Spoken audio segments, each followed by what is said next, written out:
You want me to call Don Omar right now and ask him if he could have your job back? Sure. Okay. Gary, let's take a break. Give me the phone number for Don Ohlmeyer. Where is he? Do you have a number on him? Lojo probably has a number on. Lojo. Who's Lojo? Lojo. Is that the guy you're with? No, she's my assistant. Lojo. Yeah. Let me see her. Is she here? Yeah. Let me take a look at your assistant, man. What's that about? She's just my Is she assistant. hot? No, she's not hot. Really? She's not, I don't want to say that. You just did. He just did. He goes, I don't want to say that. No. Is she like a sexy assistant? No. I don't What? want to. You know, she's a very nice girl. Lojo. So I don't want to say she's not hot. You know what Lojo rhymes with? But, bloke. Yeah, well, shh. That's all right. It actually doesn't rhyme with that, No, does it it? doesn't. No. Lojo. Yeah. I brought my friends Lojo and Frank Sebastiano and Artie Lang, my buddy that I did this movie with.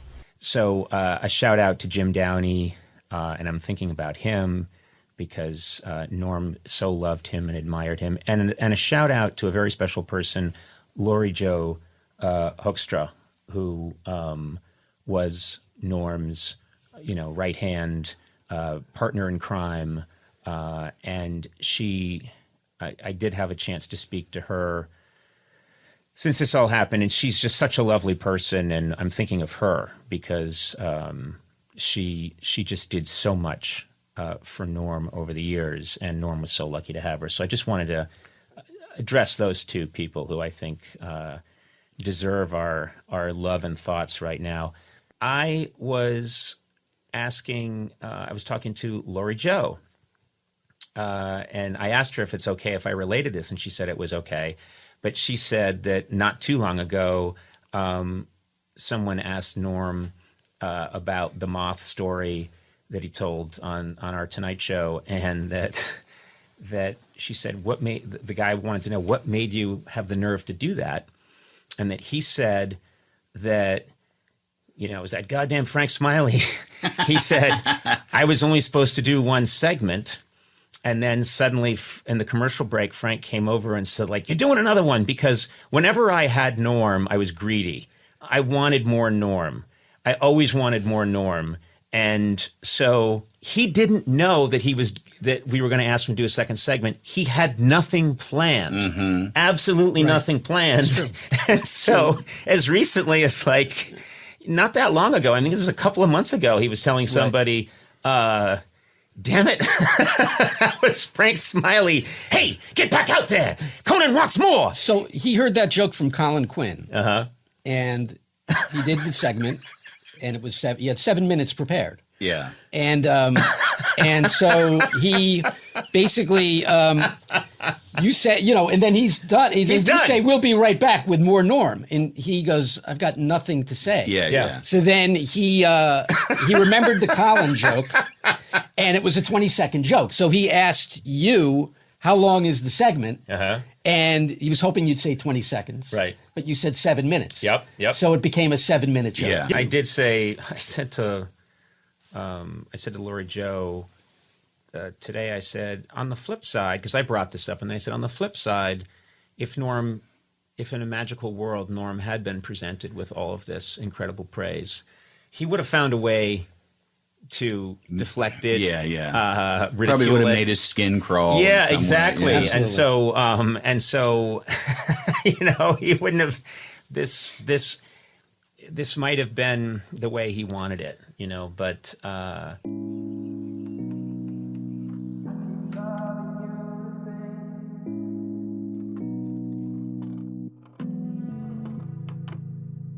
It's been a while, and I still like the way you look at me. Come on. You're begging for a beating after saying that MGK beat Eminem in this diss track fucking battle. You're begging for people to call you a retard all week long because that's what they're going to call you. That's really bad. Lewis, you can't say retard in this day and age. Even Norm Macdonald knows that. Norm Macdonald went to Down syndrome instead of retard. I know. Okay, on the Howard Stern show. You can't say that. Come on, Jesus Christ. My son's retarded, please. Not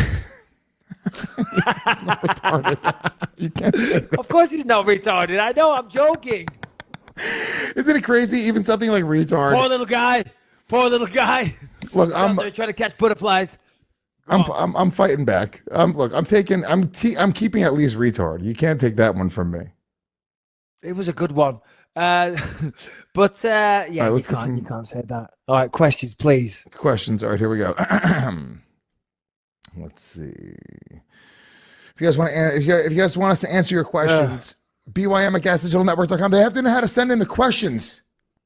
How are they not going to, they're not going to know. bym@gasdigitalnetwork.com. Send your questions there. All right. Let's see. Okay. Well, this guy actually asked about Norm Macdonald. Can I give my take about this guy? Look, you have a different thing. I'm a comedian. Hold on. There's a lot of people in England that probably don't know who Norm Macdonald is and don't know what's going on. So, first of all, give a quick breakdown for everybody listening. When I say quick, abbreviated breakdown. Go. 30 seconds or less. Got a timer on. Okay. So Norm Macdonald's a comedian from fucking old school SNL days. Been a comedian for like 40 years probably. Considered somewhat of a living legend, right? He recently did an interview for some magazine. I think it was the New Yorker or something. And he was asked about the Louis C.K. and Roseanne situation, both independently. And he went on to, because he's friends with them, basically defend them more or less. And one of the things he had stated was like, look, not many people understand what it's like to lose, tens of millions of dollars in a day, to lose everything for, a mistake. And then I guess they went and said, the interview said, well, what about the victims? And he was like, well, the victims didn't go through that, which he got a lot of flack for. They canceled his Tonight Show appearance. He was supposed to do Jimmy Fallon, and then they canceled his appearance. And he's fine. He's got a Netflix show still. He's still doing all the touring of all the circuits. But it was, it just depends on how you feel about this whole thing. I mean, should people be able to have an open conversation about how they feel about the Me Too movement and what's going on in Hollywood and what's going on in society? And if you're not just speaking one side of the narrative, do you have to live in fear of having these opportunities taken from you? Not even doing something, not even hurting somebody, but they took an opportunity from him because he just stated like, which by the way, I mean, I want to get your opinion on it, but it's like, what the fuck? Valerie Jarrett wasn't a victim. Roseanne's quote unquote victim. She had a comedian say, even at the worst case scenario, a racist thing about her. I would much rather have somebody say something racist about me than lose $30 million. Any day of the week. Any day of the week. This is way over 30 seconds. 50. I mean, I'm looking at it. Way over. I stopped listening a while 50. ago. A minute 50. A minute 50. A minute okay. 50. Okay. I'm disgusted with you. You've lost all track of time. I'm off the Tonight Show. Jesus Christ. I mean, what is this guy talking about? Jesus, get a grip. Get a grip. A quick abbreviated breakdown. And you went off on a tangent there. Listen, here's the thing. The Me Too movement is valid. Okay. And it's a fantastic thing because there is no place for sexual harassment in this world, whether you're a man, woman, child, whatever. Shouldn't happen. His choice of words. I heard him on the Howard Stern show, and he said he shouldn't have done it. He said he shouldn't have said it. He apologized. He said the choice of words were wrong, and they were, because it sounded like he was sympathizing with them over the victims. That said, there was a bit of a overreaction over it all. He clarified his comments. He apologized. But you wanted to talk about this last week when it first happened. And I said to you, I don't want to talk about this because it is a touchy subject for a lot of people, and I don't really want to get my feet wet. I don't want to dive in with my massive size 12s and make a mockery of something that is a very powerful movement that is needed in this day and age, that I will say is somewhat abused at times as well and overplayed. So I don't know. It's a tricky one, but what was the question that the person asked? Yeah, well, he had asked specifically 1 minute 50. What do you think of this whole Tonight Show Norm Macdonald situation? I'm a huge Norm fan, and I really appreciate the support you've shown him on Twitter. This is to me specifically. Give his new show a plug on the podcast. So this is Matthew in Montreal. It wasn't so much that I was I wasn't supporting Norm because I don't fucking know Norm and I don't give a shit. Like every time a celebrity gets Me Too'd or dies in a fucking accident or whatever it is, in my opinion, I move up another bump in the industry. So I'm like, yeah, kill them all, dude. Louis C.K., whoever, get the fuck out of the way. That's the way that I feel about it. I'm not defending anybody. I am saying that comedians are supposed to be looking for truth And the way that we do that is by, trying to write jokes and have conversations about things that are uncomfortable sometimes. And when you're discouraging comedians from doing that, you're essentially killing comedy. And The Tonight Show is a show that should be encouraging the creation of great comedy and not discouraging the discussion, no matter what side you fall in the discussions. And I agree, the Me Too movement is extremely necessary, but don't devalue it by breaking anybody down that wants to discuss it beyond just like, oh, you're absolutely right. Because I think discussion is like, look, every time you have an argument with your girlfriend or your wife or anybody, right? What is the way do you come to the solution? By having an actual discussion. You and your wife will get into an argument. You'll go home. You'll go in the opposite rooms. You'll fucking cooler heads will prevail. You'll come back. You'll have a conversation for 20 minutes, and you're in a great place. But without having that discussion, we never get to that place. Whoa. What age do you think we're living in? That's not how it goes down in my house, Lewis. She fucking listens. In my house, she gets a fucking slap. She gets told to get her fucking ass in that kitchen, make me a sandwich, put the kettle on, I want a coffee. In the meantime, I'll be taking a nap on the couch. When I wake up, you better have a better fucking attitude, okay? Of course I'm joking. Of course I'm joking. Of course you got to say you're joking too, which is fucking crazy. It's crazy. I know. Of course I'm joking. Straight to the heart. I went a long time acting like I wasn't broken apart by you.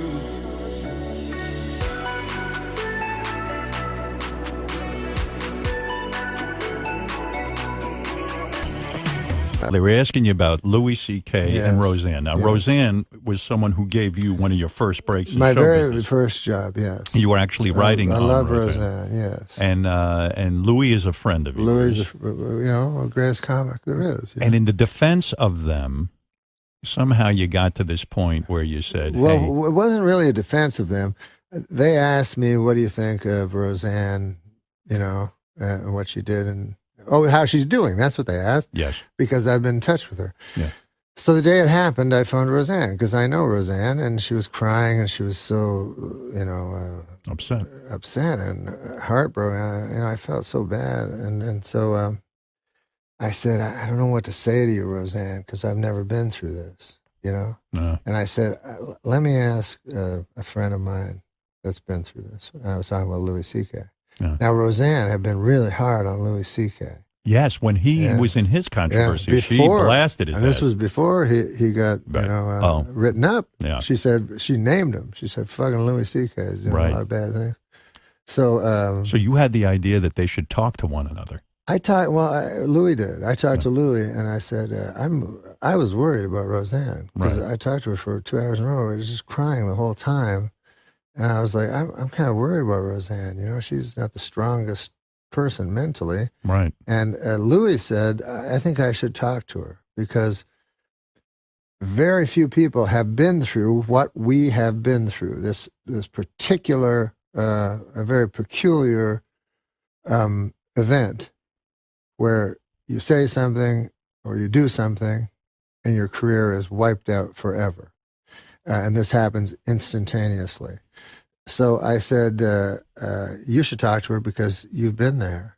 And they conflated that with me saying, because I said, now the victims went through worse, but it wasn't the same as that. Yeah, what you said was the victims Yes. have, at least they don't lose everything. Yeah. That's where you got into trouble. That's where I got into trouble. Because yes. I have people in my life who are victims of real bad sexual abuse. I do too. Howard. Rape, everything. Yes.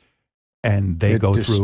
It destroys their life. They're never the same. Oh, of course not. Their whole bodies shake at the thought of it. Some of them even black out when they think about this thing. It's horrible. So I know that. And of Yeah. course, you'd have to have Down syndrome.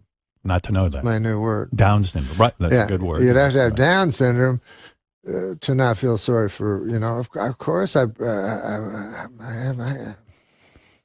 Me Too is what you want for your daughters. You know what I Yes, mean? And of course. you want that to be the future world, of course. Right. And I meet all kinds of women that have the terrible stories, about what's happened to them.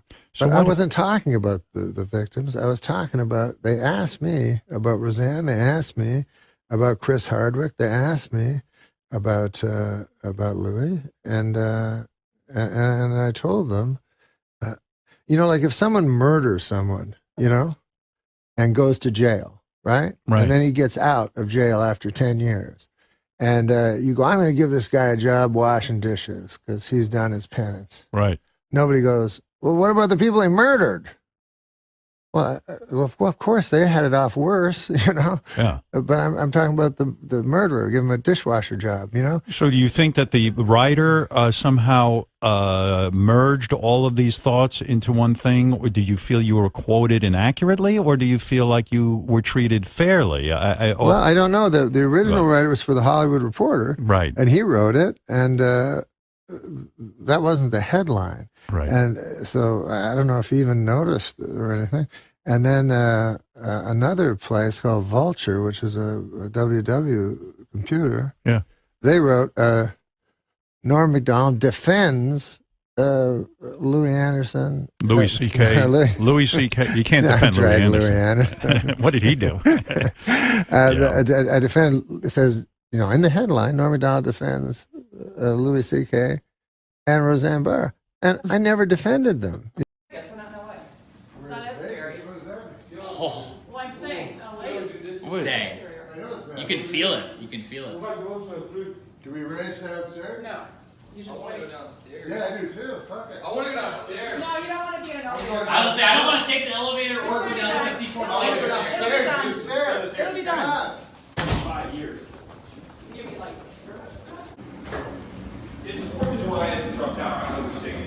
Let's just talk about this. What's the most exciting thing that has happened to you this year? The most exciting thing? Mm-hmm. Do you get excited? No, I don't remember anything exciting happening to me. I mean, that earthquake was something else, wasn't it? Yeah. The fault line. Reminded you of that that Giants World Series. That's right. Know the end is day, nobody's gonna change. You won't ever leave. On my mind again, I'm still not tired of it. Can make you want me. And I might act okay, say things will stay the same. Say I'm all I need. Texaco Oil, reeling from the public outcry over racist remarks made by some of its top executives at a tape-recorded meeting, today announced a dramatic change in company policy. No more tape-recorded meetings. 4 Wisconsin men have been charged with felony hate crimes after burning a man's buggy simply because he was Amish. If convicted, the men face up to 25 years in prison. But furious Amish leaders say that is not enough. They want the dunking wheel.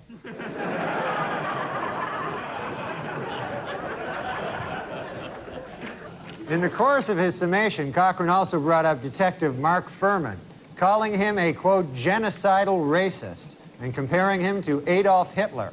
Furman later responded, after all the things he said about me during this trial, it's a little late to start sucking up now. Nation of Islam leader Louis Farrakhan has accused the National Park System of racism, claiming the agency deliberately undercounted the number of participants at his Million Man March. A spokesman for the Park Service denies the charge, saying, quote, our estimate is based on state-of-the-art aerial photography. We stand by our number. Heil Hitler. Last week, as Pat Buchanan announced his decision to run for president, several people jumped on stage chanting, Buchanan is a racist.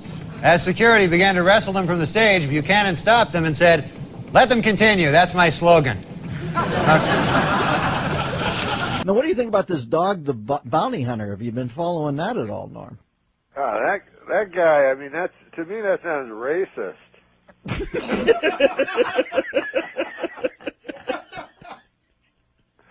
But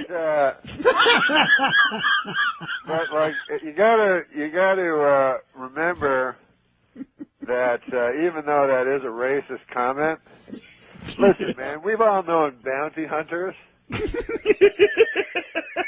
our time, you know, and they have that thing like curse like a sailor. Well, that could go for bounty hunters just as well. They just chose sailor. Those guys, I mean, they're not like you or me, you know. No, they're bounty hunters. If you choose that as your career, you're a bounty hunter. Listen, some salty language is not going to be as... You may as well just be a longshoreman. No, there's nothing worse than bounty hunting. Norm, you're a genius. All right, we got a couple of minutes left. Anything else you want to lay on the listeners before we leave today? That was funny, that bounty hunting thing. Seems like he's going to get a pass on it, right? I don't think so, Norm. I think he's in trouble. Are his bounty hunting days over?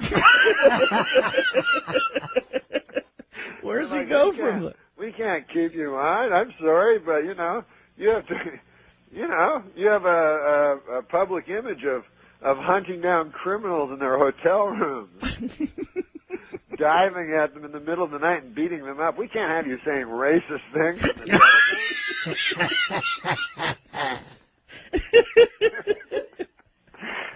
I don't know. All right, Norm, I'm going to put some oxygen on my face here and recover. You're going to be on every Friday now? Yeah, that'll be fun, right? Oh, are you kidding me? I'll be like your Pete Barbuti. No, stop. Chuck Mangione references be far behind.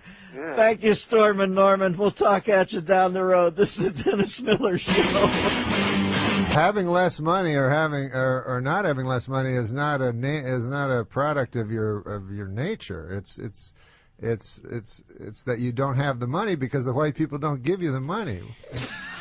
It's actually supportive of black people to say that, actually. 707 Of course says... I'm supportive of black people. I'm in Wow. a room of You're racists. saying that to have justice, Oh we should my all God! have equal, The 415. Do you want to keep him for the next segment? At this point, I'm not sure.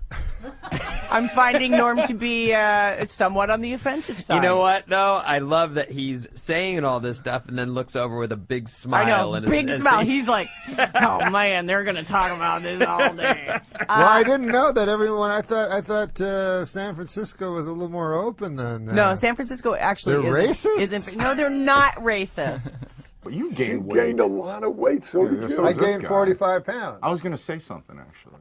Why? Well, I thought you'd been gaining some weight. Yeah, I gained 45 pounds. Are you okay? Yeah, what's going on? No, I am. I'm going to lose it though. Yeah, it's the heaviest I've ever seen. And since I've gained it, I sweat like a Yeah, you sweat like a whore in church. I don't mean to be what? I don't mean to be filthy, but a whore in church. Yeah, she's nervous, so she sweats You're because sweating like a Chris Dorner in a Big Bear cabin. Okay, come on. Well, I'm just. That's racist. Are you familiar with the Tinder app? Sure. Yeah, sure. So I'm on there. God, look at you. Huh? I like when he goes, are you familiar with the Tinder app? It's like Ted Levine. Everybody says it. I do. I sound a lot like Buffalo Bill. Your name is? Oh, Jack Gordon. Mr. Gordon. Good. Well, Frederica used to work for Mrs. Lippman. Did you know her? No, Oh, wait.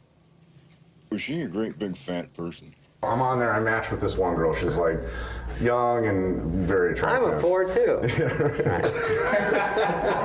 We start talking. She's texting me at like 4 a.m. And I'm like, oh, what's going on? She's like, oh, I'm bored and I wish I had some weed. You want to come over? And I'm like, yeah, sure. And she's sending pictures of her. Oh, maybe we'll have fun. And I'm like, so at this point, what were the pictures? It was like her bent over with no, clothes on and stuff. And I'm like, but at this point, my cock's making the decisions. Anyway. Tell me. And so I call my friend, and then she's like, yeah, just can you bring a C note? Well, I have a roommate that sells $100 bill, and we'll go get some weed, and you can come. And I'm like, yeah, am I getting mugged? I called my friend. He said, put the phone number into Facebook, and you can see who the person is. Shut the fuck up. Yeah, so I put the phone number into Facebook, and the profile comes up. It's this black guy in a ski mask in all the pictures. It doesn't matter what race he was. So As a matter of fact, I don't know how I knew he was black. He was wearing a ski mask. Well, you could tell. So I head over there. No, you can tell. I know. No, I've never heard his view on African Americans until this very show. That's interesting that you got that out of him. Plenty of black friends. Plenty of black friends. Dated a black woman for months. No, I'm not a racist. If you're a racist, Oh, yes. it's not illegal, but you can't work. If you're a racist, you can't work. Well, Donald Sterling, for instance. Oh, yeah. Do you think there's any correlation? He doesn't have to work. No, he doesn't. $10 billion. No, but a serious question, though. Yes. If a man has a job and he is a racist, yes, should the job be taken away from him? No. Okay. But his fellows should. His fellows. Good news for him. Yeah. Not a racist. Here's actually a joke about Donald Sterling. Oh, good. All the charities that Donald Sterling donated millions of dollars to are giving the money back to him. Well, that'll show him. It's not bad. Two businessmen bought the Milwaukee Bucks for $550 million. They are very excited with their purchase, as this is the only legal way to own black people. Now that is here, and I read that. Well, you're not there. You know how businessmen are racist? They are. Yes, it's them being racist. They not are. You. The two businessmen that bought the Milwaukee Bucks for $550 million Yeah. are racist, according they're to this. fine, man. Do you have any other color jokes? I mean, he's just blue and yellow. Did you just say, do we have any other colored jokes? I knew you were going to say that. Fucking Jimmy the Greek over here. I don't want to. Jimmy the Greek. How about Jimmy the Greek gets kicked out for being a racist? Meanwhile, they call him the Greek. On TV. Jim. Is this what you said their neighbor was? Jim Ping? That is my neighbor. A nice fella. Nice guy? Let me his abacus I want to do yesterday. this. Jesus. Oh, come on. That's not a Chinese guy. I wasn't saying it was. That was kind of What are you, racist. Mickey Rooney? Hey, come on. I know he's dead, Have but a little Mickey Rooney respect. did a very racist thing like you just did in a movie called Breakfast at Tiffany's by the wonderful Truman Capote. I wasn't doing anything racist, and you know it. But go ahead. If you don't stop with that pornographer, right this minute, I'm going to go to the police department.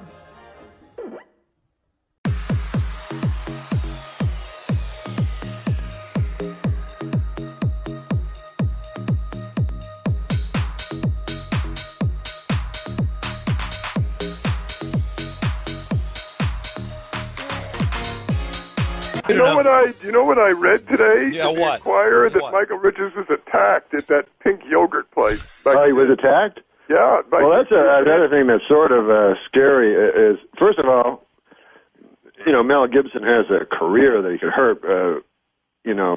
Michael Richards doesn't really. Wait a minute, Norm. I believe Super Dave was going to tell a joke there. I'm kind of. I'm sorry. I thought it was really No.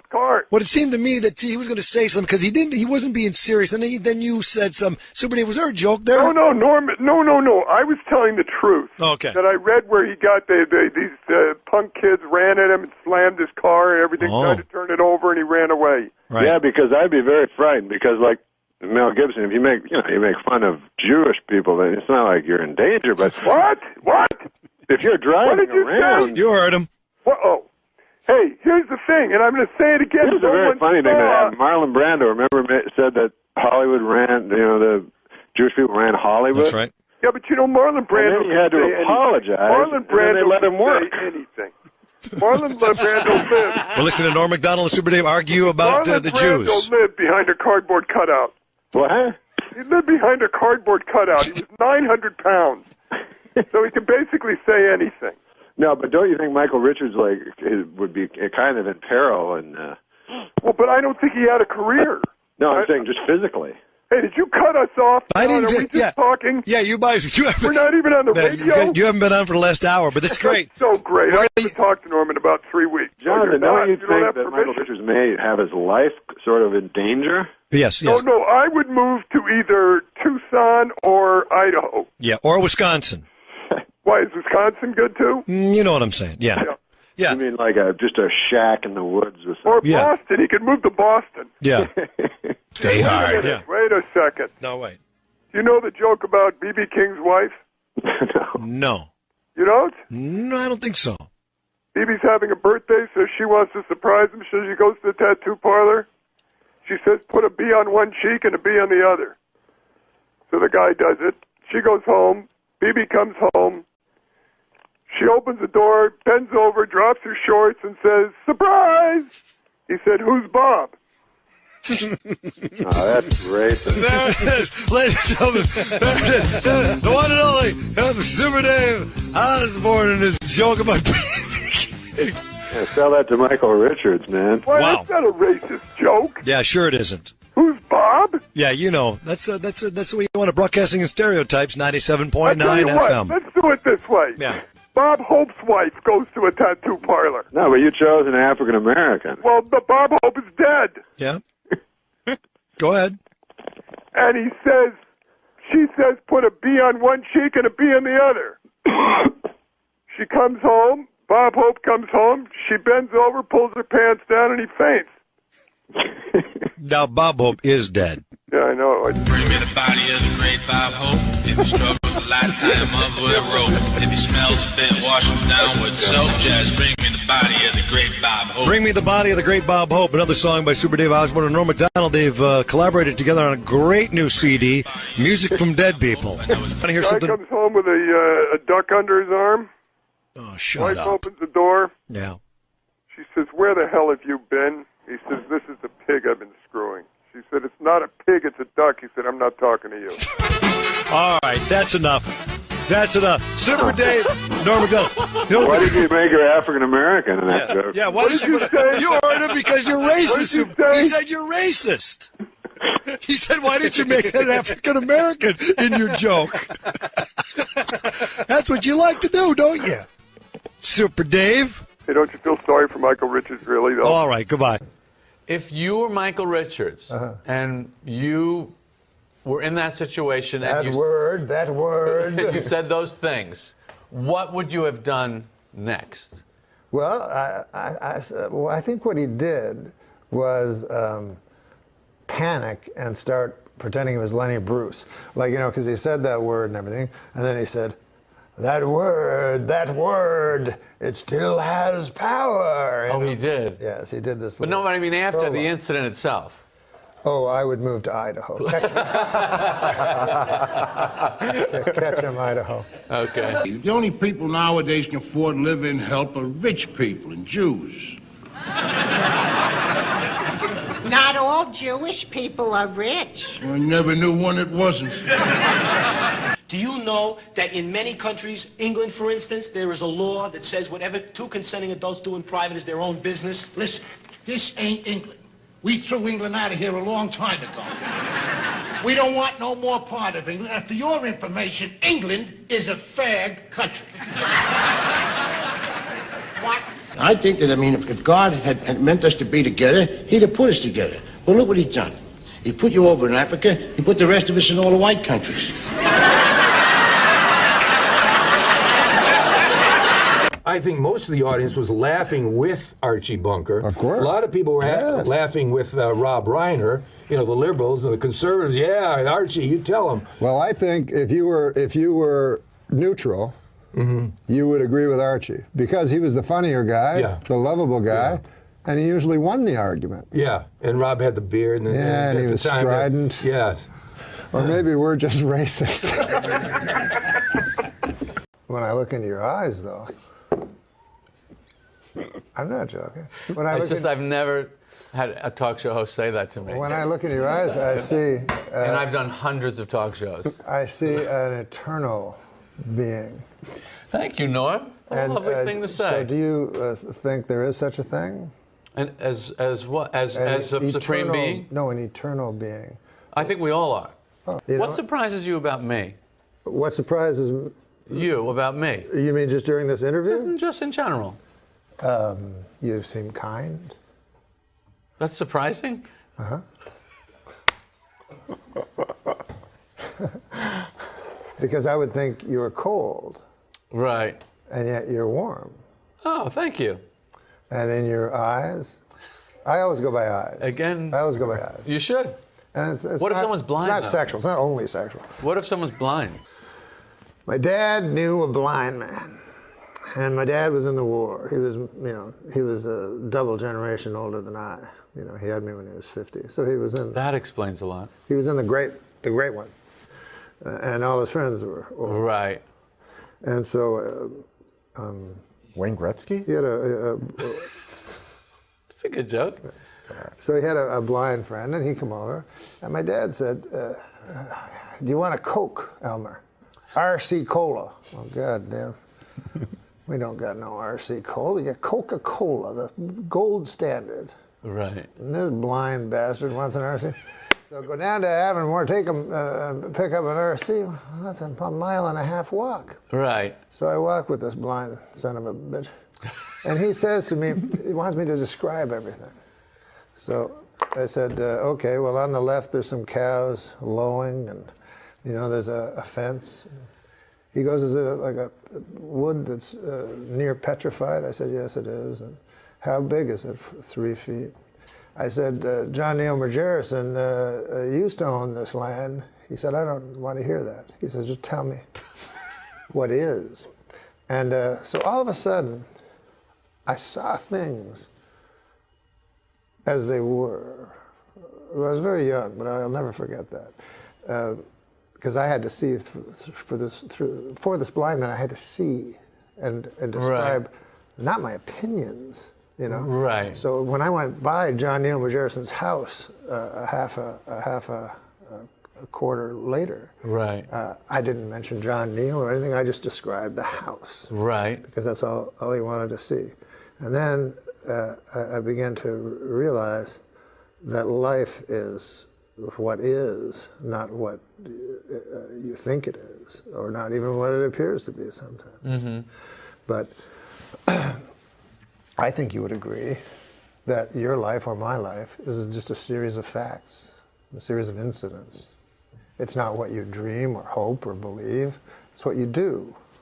I would say the exact opposite. What do you think it is?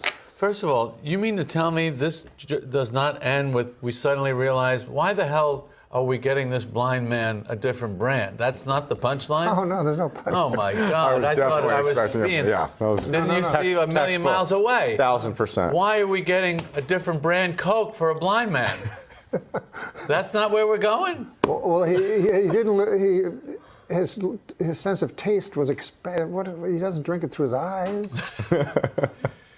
I guarantee you could fool a blind person with an off-brand Coke. But anyway, let's go back to your question. Is life the facts, yes, or is it what we think it is? And I would, to me, the facts are somewhat irrelevant. And what you dream, hope, imagine is the reality. Our life is the perfect testament to that, because everything we are is only because we imagined it.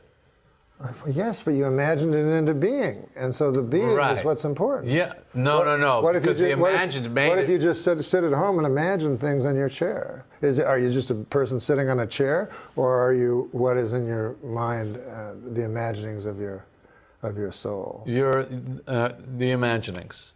The real world is not this. Mm-hmm. These are props. This is the trunk. Is this the real? real? Act is in here. Is this the real world? If you were really funny, you would have poked me like Mo. I mean, there's a reason that we don't look at each other in the chest. Isn't there? Yeah, but we take notice of the chest. Oh. We look in the eyes, but we also look around. You like a chesty lady, right? I'm not. Oh, God. I know it's time to close my eyes to walk and open up to new friends. Leave my heart in Berlin, where the tables turning, seeking up. What's next for Jerry Seinfeld? We'll find out. After this? No. Oh. Because you're a young man. I'm 62. What? Really? 62. Look how lucky you get. Look good. Yeah. Looks a lot better than me, and I'm 68. Dreamlike. How fast did that go? I found it dreamlike. Me too. It's a wonderful thing. Yeah. There's something beautiful about this one. I'm so not glad. joking. I'm not being ironic. No, I really loved it too. It was great. Oh, that's great. So too bad this guy was here. Yeah. Oh, you watch the Saturday Night Live show? Yeah. What time's that on now, Paul? Huh? I say, what time would that be on? It's like it's 11. It's live. I think. Yeah.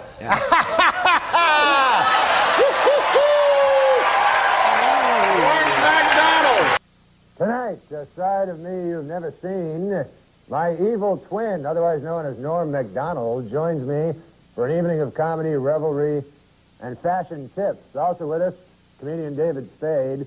Join me along with me and David Spade. We're all next on Larry King Live.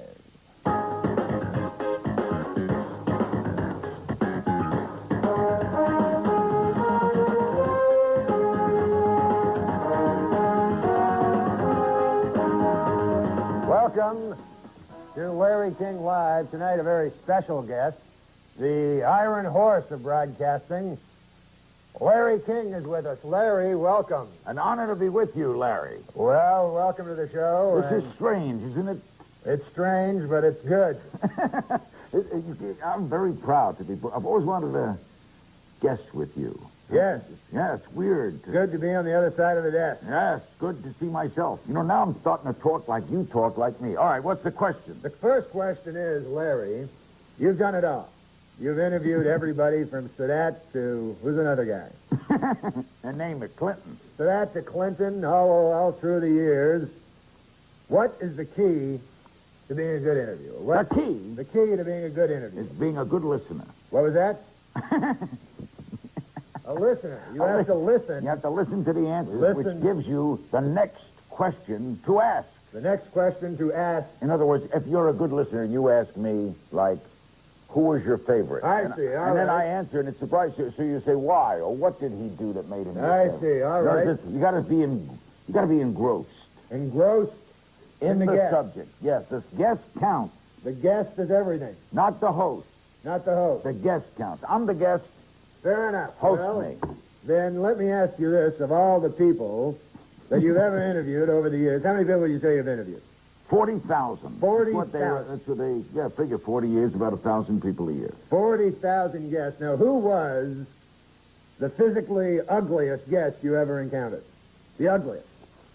Ugliest. The Elephant Man. You ever interviewed the Elephant Man? No, we tried. He was ugly. But we didn't do. We almost had Siamese twins once. Really? Didn't do them. Then you're saying Siamese twins are ugly? They were connected at the head. And that would have been difficult. Not attractive to you? No. Would you marry a Siamese twin? Now stop that. I didn't come here to be insulted. No, but all right. So you never interviewed I'm the trying Elephant to think if you asked a good. No, I did not interview the Elephant Man. I'm trying to think of the ugliest man I have ever interviewed. The ugliest man. Who's the guy who produces Saturday Night Live? Lorne Michaels. That's the man. Yes, I've met him. He is hard to look at. Not easy on the eye. No, not. It's hard to interview people like that. Not easy on the eye. So you're saying, Larry King, that you find conjoined twins ugly? At the head, yes. At the head, they're ugly. At the hip, they're not ugly. But at the head, it's grotesque. It's grotesque. Don't you think it's grotesque? No, I find all humans beautiful. Larry, that's why we love you. That's right. That's right. Oh, what now? Now, let me ask you this. What? You are a very happily married man now. Very. How many times have you been married? 6. 6 times, and now... Finally. 6 is the charm. The right girl came along. Shauna. A lovely Shauna. I call her Shauna because it's like... And how long have you been married? 7 months. 7 months, which is a record.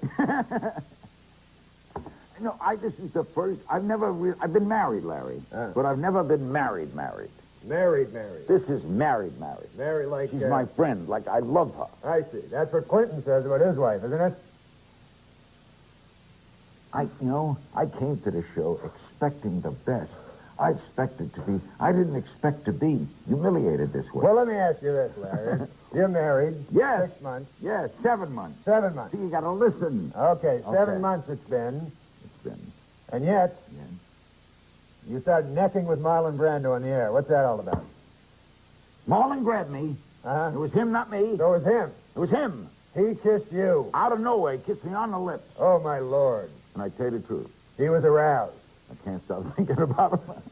Was he aroused? Was he aroused? That's a journalistic question. That's correct. And if Ed Bradley's here, I'll have him ask it. I had no idea. I was shocked, Larry, when he did that. Shocked when Marlon Brando kissed you. Absolutely. Wouldn't you be? I would enjoy it. Are you? Never mind. Am I Larry King gay? Was that your question? Yeah, that's what I was going to ask. Yes. I'll come out of the closet right now. On your show, I, Larry King, Irreversibly gay. Irreversibly Yes, gay. that's what the doctors have told me. I had the quintuple bypass, and then they said there's a slight side effect. Don't ask, don't tell.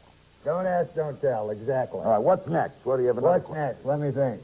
Quick question, favorite SNL performer of all time? SNL? Saturday Night Live.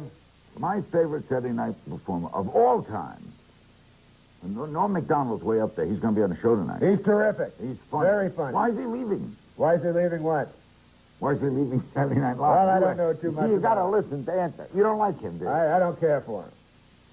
Belushi was way up there. But if I had to pick a McDonald, Belushi, very strong, and the guy Dennis Miller. Dennis Miller, terrific. Right, terrific. bright, intelligent. Very bright, intelligent. We have about a minute left to my portion of Guess With You, because I've got to go. Well, I wanted to bring up one thing. Not only are you master of the medium of TV, you also write a column in USA Today. I do, every Monday. I have it with us.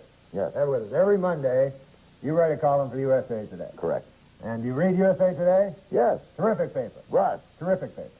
Now, I've got your Monday, April 6th column. I'd like to quote something for you. Here you say, Kathy Bates is sensational in primary colors. Yes. Still feel that way? Why would I change? You mean, on reflection, she's not sensational? So you're saying on reflection, she's not sensational? No, I'm saying Thanks for having me on. Wait, I have another one. Which one? It says here, I haven't seen kids shooting marbles in years. I haven't. Still feel that way? Now, what about this one? For my money, of all the guests I've ever interviewed, the Elephant Man was the ugliest. Did you not tell me you never interviewed the Elephant Man? Yes. So, one of us is lying, in print or on the air. Exactly. Exactly. Larry King, good to have you with us, sir. Thank you, Mr. Starr. And we will be back. We'll return with David Spade, a funny man, and Norm Macdonald, an even funnier man. Stay with us. You say I don't listen. I tell you I try. And we both got our own problems. There's no chance of you running for president again? No, I don't think so. Oh, really? Because, it'd be good for me. Kind of help keep you on the front pages, Now, believe me, Norm, running for president doesn't always keep you in the front pages unless you, of course, take a dive off the podium. Yeah, that did get a lot of coverage, didn't it? Yeah, and thanks for noticing here on Saturday Night Live. I appreciate it. I don't write a lot of this stuff. How do you? Yeah. Some of my strongest material comes from real life. Real life? Like, for instance, today I was driving in a car. Mm-hmm. You were kind enough to bring a car to bring this old chunk of coal here to the studio. We send cards for our guests, yes. Yeah, so I got in it, and I get material that way. So my driver... What do you mean? How do you get material that way? You get in the car, and what happens? My driver tells me a joke. Guy goes into a dentist's office. Yeah. Dentist said, "What are you doing here?" He said, "I think I'm a moth." A moth? A moth. He said, "What?" "I think I'm a moth." He said, "Well, you have mental problems. You need to go see a psychiatrist." He said, "I know." He said, "You're in a dentist's office." He said, "I know." He said, "What are you doing here? Why did you come here?" He said, "The light was on." That's a good joke. It's a great one. And you're going to tell it now on the show? Yeah, that's how I get a lot of my material. Okay. Why don't we just have him on next time? That guy. No, wait till you hear me do it. So the guy, he goes, I say, I'll be the guy. Okay. A moth goes into a podiatrist's office. A moth goes into a podiatrist's office, all right. You are correct. When I came to Hollywood, Andy was a good friend to me. Oh, he was nice to you when you first came here? He was absolutely. We had nothing, Mm-hmm. We were just starting out. I was working at Artie's deli coffee shop. Bussing tables, you know, and stuff like that. And he was always there to help me and stuff. He was the first guy I actually met. He was he had some pilot on the TV and stuff, and he was really so sweet to me, you know. And he said, I want to invite you over to a Hollywood party. No, I was just a farm boy from Canada, you know. Sure, yeah. And Canada, yeah. And a big nation up to the north. Sure, yes, powerful nation. Lovely people. So I said, wow, here's my, you know, Andy Richter's going to show me, I'm going to go to a Hollywood party. How exciting, you know? So he said, yeah, he said, it's going to be a pretty wild party. You know, I'm not used to wild parties. I said, what is a wild party there? You know, I don't get out much. He says, oh, you know, he's like a little drinking, a little fighting, a little fornicating, you know? I said, wow, man, that sounds pretty good. I said, what time should I show up? He goes, anytime, it's just the two of us. Now,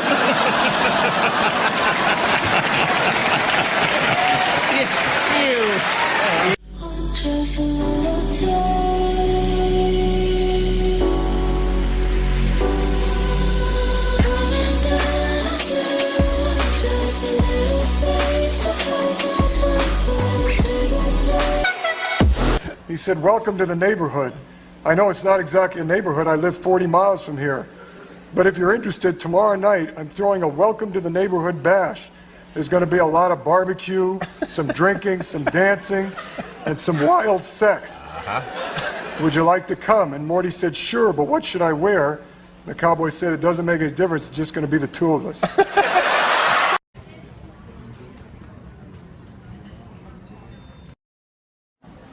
all right, in the airport, SFO. Wait, you want to be on it? You're on it right now. It's very dark, though. You got a lot of hearts, though. I got a lot of hearts. Yeah. They use it as comments. No one's commenting.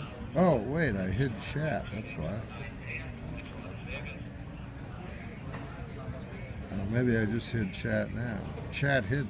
Oh, I don't want that. Oh, yeah, now people are watching. So this is a live video?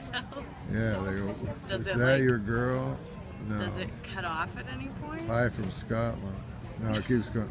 Because how you doing, mystery chick? Because she's flexible. Oh, this is awkward. Are you wheeling at the airport? Who is this lovely gal? What's your name? Hannah. This is a Hannah. She's gorgeous. She's not too smart, is she? Oh, that's not nice. That's not a very nice thing to say. Says, hi, Hannah. I can't, it goes so fast. Marry me, Hannah, says Scoper. Oh, weird. Hey, Hannah, says Capscap. Hi, Hannah. It's not Hannah, it's Hannah. Are you hitting on her, says Sam Athen? No. It's not nice to say. Where's Hannah from? Fresno? Zero gravity chair? I don't know. Is that what this is called? Future chair? Yeah, we call it a future chair. We call it a future chair. Hannah, get away from that creep, says Dim Twit. That's not nice to say. Dom does this. Take her to the first class lounge. Oh, I'm sorry, there's people sitting in these two chairs. Sorry, man. Hope they come back soon, because... Otherwise you're going to be the asshole that never let anyone sit down, and I then know. you just get up and leave. Everyone hates me in the airport. Oh, it says, Hannah's in a future chair. Is there any future with Hannah? That's funny. Is she a comedian? No, we just met her. Is that a guitar? Yes. That's Josh's guitar. That's a nice table. Okay, now you're just getting idiotic. What does Hannah think of Trump's tax plan, says M. Trump. Oh, wow, that's actually a real question. Big question. Hannah Solo, says Cogs. Hannah looks like a gymnast, says Scout. Tell her to let her hair down, says Nidiker. We're not like monkeys. Just do whatever you say.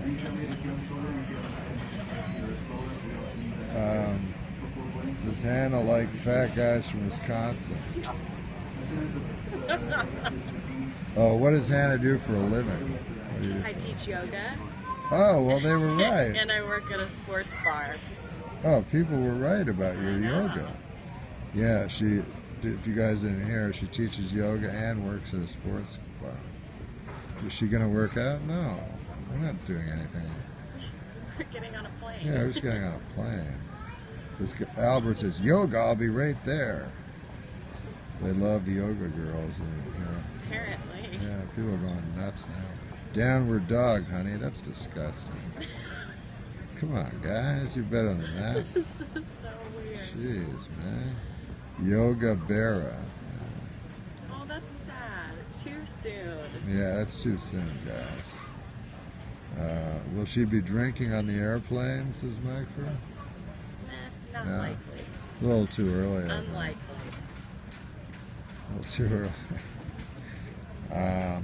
Enough of Hannah, Georgia or Alabama. Go Dogs. What's the weirdest yoga student you ever had, Hannah? What's the weirdest yoga student I've ever had? I have one guy that comes in and he never does anything that the class is doing. Yeah. He only stays for 10 minutes and then he leaves. But he does it for this whole studio. He comes to every class and that's what he does. And he only every goes for 10 single class. minutes. Yeah. And do you feel like he's just looking at girls, or? No, we're not really sure. Really? Just an eccentric. He must have a lot of money because he pays, right? Well, he pays for the hour. This is for a gym yoga class. Oh, it's free if you belong to the Yeah, gym. it's part of the gym. But he does What it with gym all is the it? teachers. What gym do you work? Well, maybe you don't want to say. I don't know. Yeah, I don't know if I should say you that. probably shouldn't say. Everybody's asking Hannah questions. Are you going? Fortune America is patrons, yes. Oh, now you want to. Kwai Ling Park, please make your way back. Where would Hannah go if she could travel through time? Whatever, low jump. Low jump.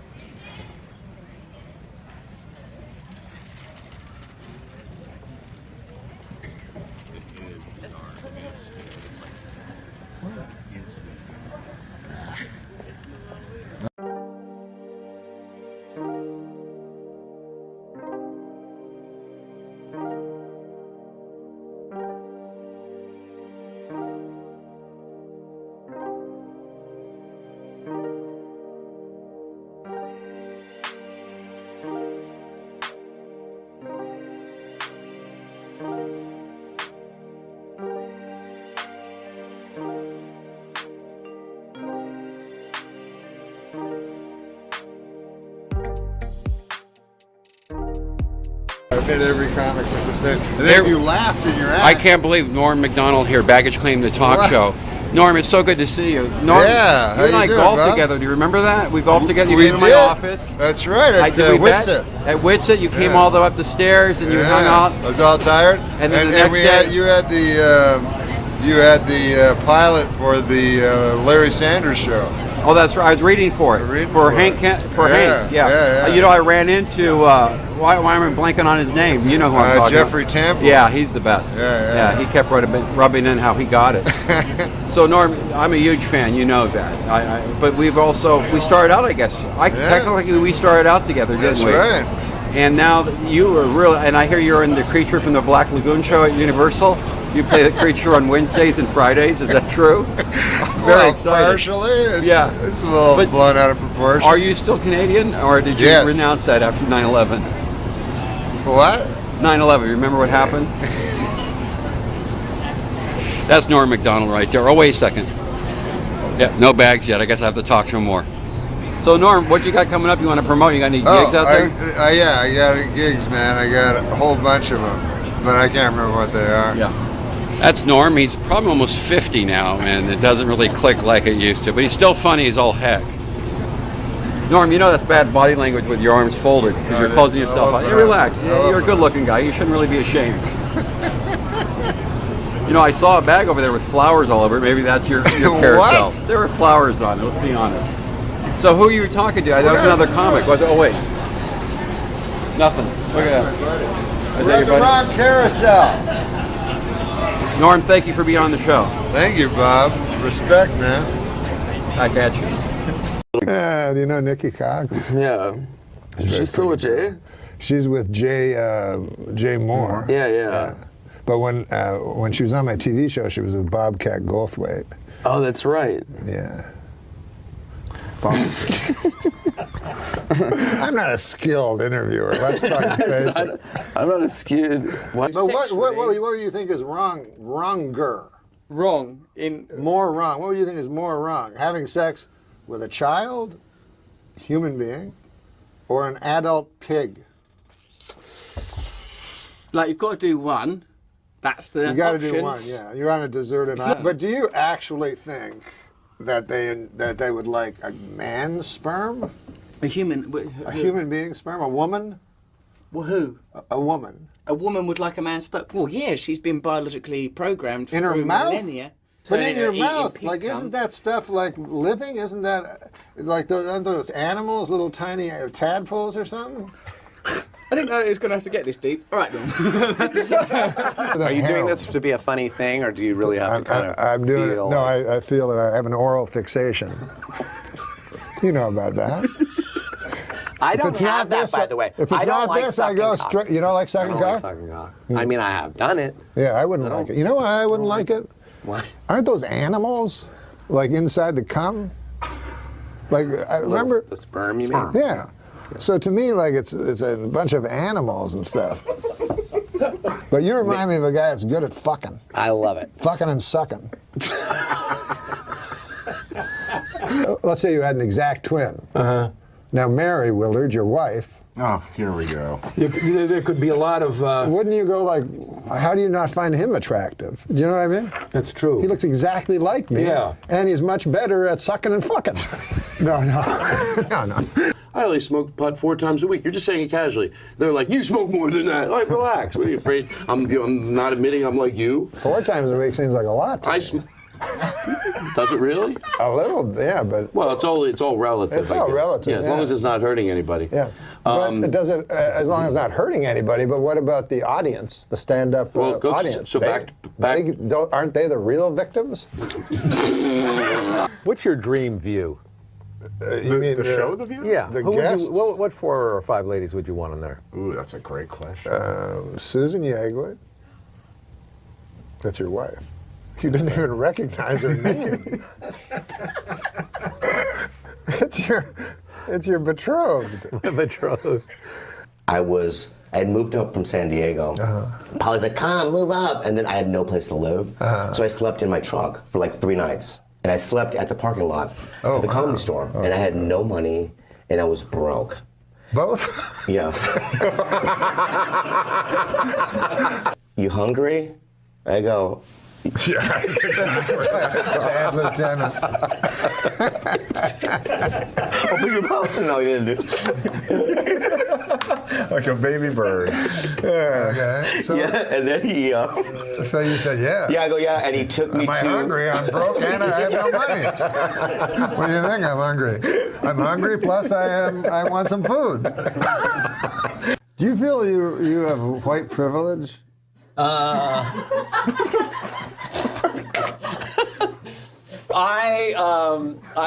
not allowed to answer those questions. Well, being a old white guy with extra money. Your great special that is on Netflix now, everybody should watch, is called Straight White Male 60.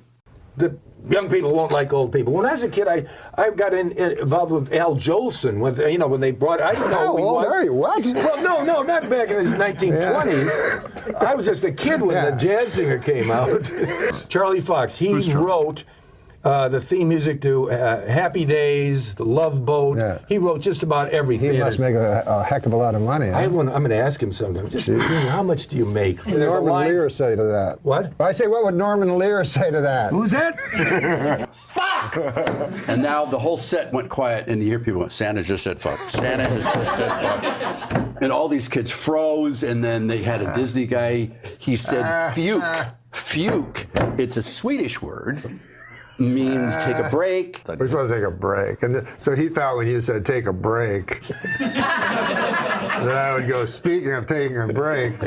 Yeah. David Letterman. Apparently he's going to do this show. Really? That's oh my what God. David That'd be amazing. And every actual talk show host will kill himself. Yeah, we got the news. I love Mary Tyler Moore. And and I know you were on her TV program. And then when she was your guest, there was this incredible chemistry. And was there ever anything romantic with her? I mean, she must have been very desirable to you. You ever lay down on top of her, I guess. I don't know. I'm trying to... Now, wait a minute. You bring up a good point, Norm. The first one of the day. Now, you have a show for 33 years, every day, you do that every day. Yeah. And then, so the show ends, and then that night, what do you think? You think about tomorrow's show? No. It's funny because, as you must know, the human neuromuscular skeletal system is easily programmed, and after 2 or 3. Sure, I knew that.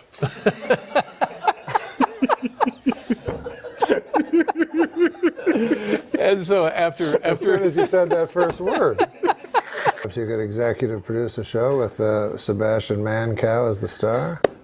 I could do that. Yeah. And Well, what fun is that, though? Where's the fun part for me? Well, no, there's no fun for you. There's no fun for me. No, that's true.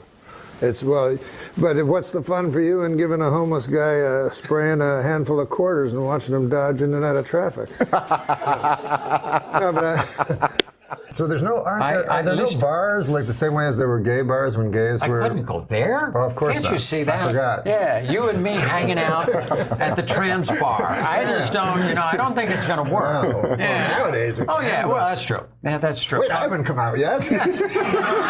Hold on a second. I am firmly on the side of womanhood now, but I am not a woman, nor will I ever be.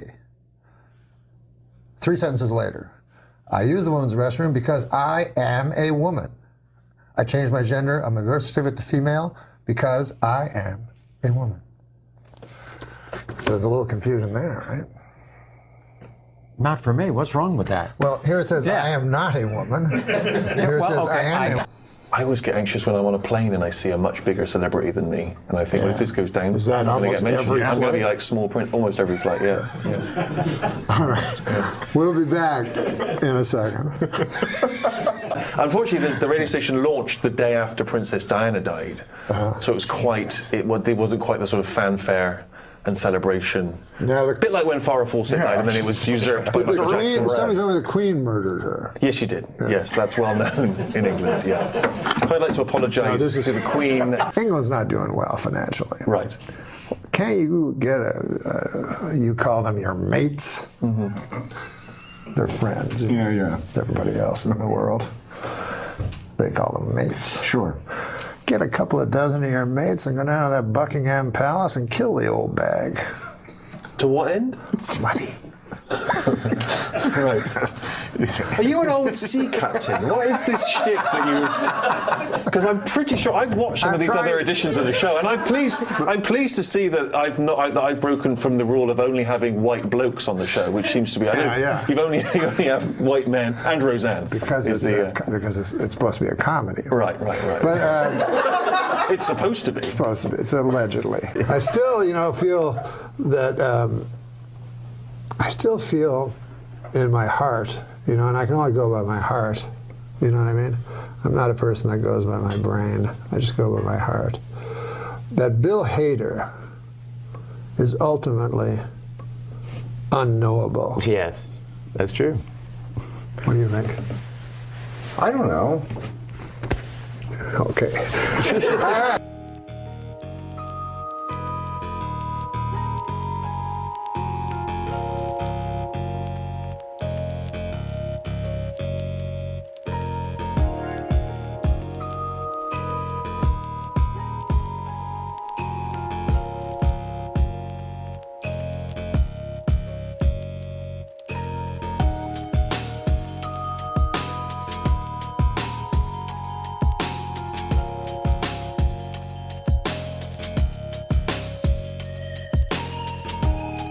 Adam, do a joke. All right.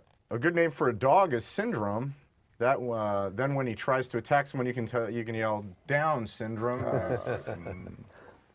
Don't laugh. It's not. I mean, it's yeah. That's like it was a little insensitive, I guess. Some of the 200 Nigerian schoolgirls kidnapped by extremists in Nigeria have been forced to marry their kidnappers. And worse than that, they've been forced to laugh at their husbands' stories, even after hearing them for the umpteenth time. You know something. Yeah, I know. It's but very we don't have hard to to make a joke about those girls who are kidnapped. When I hear about those things, that is one of the worst. You know, and yet you got a big laugh out of yours. Yeah, I'm sorry. I got. Now, as an old-timey broadcaster, do you have other old-timey broadcaster friends? Well, they did.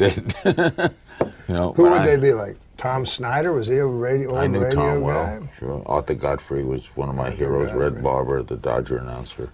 Yeah. I lived for radio and then television, and Mike Wallace was a great friend. I love Mike. He did me on 60 Minutes, and it was really great. They were very laudatory. And he said to me, "We were so good to you, I'm going to kill the next 3 guys we do." Mike was a grand guy. I said, he had dementia at the end. That's funny to you, huh?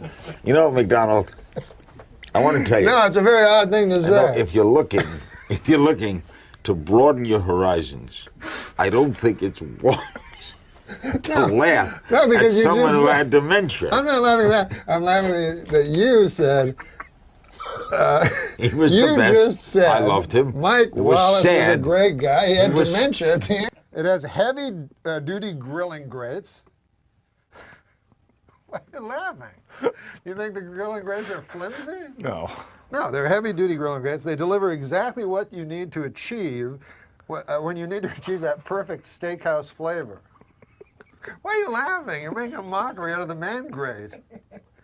I'm pretending I know who Albert Gray is. I didn't. No, Albert Fish. Oh. You're a New Yorker. So anyways, he was a child rapist and cannibal, as I explained. When he's a child rapist, you try not to laugh when he looks at you. Oh, come on, man. It's not funny. I know it's not, but I know you want people to laugh. Fish chose his victims. He only chose victims who were either mentally handicapped.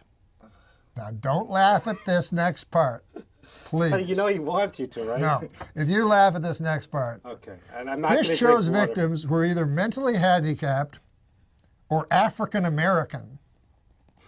Oh, come on. Why would you think that's funny? God damn, Fred. Jesus Christ, that was the worst part of the story. But why do you think he did that? What would be the explanation? Why would he only attack? Why would his victims that he chose only be either mentally handicapped or African Americans? Because people in those days didn't care when those people were vanished. You're right. Thinking like Albert Fish now. And prostitutes. That's why they. That's right. Prostitutes. Exactly. Nobody really cares about prostitutes. But you're exactly right. That's why Albert Fish killed only mentally handicapped and African Americans. What about? Okay. I thought you'd laugh at African Americans again. That they were.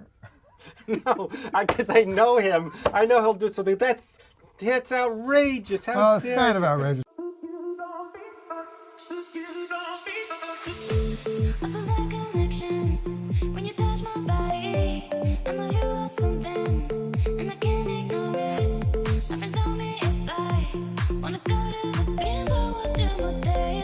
Hey, for the 9th consecutive year, Nick, JetBlue Airlines ranked first for satisfaction among all North American airlines. But you know what ranked least in satisfaction? 9/11 Airlines. What a terrible name for an airline. It reminds me of that tragedy. Oh, 9/11. Yeah, don't laugh at 9/11 again. 9/11.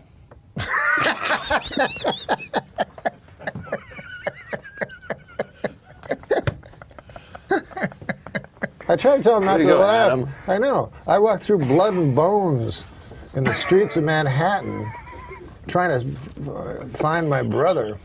Jesus. Yeah, he was in northern Canada.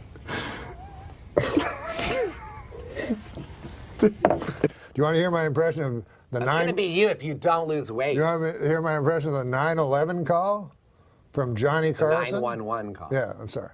Yeah. But 9/11 was a national tragedy. Yes, it was. Why do you laugh at that?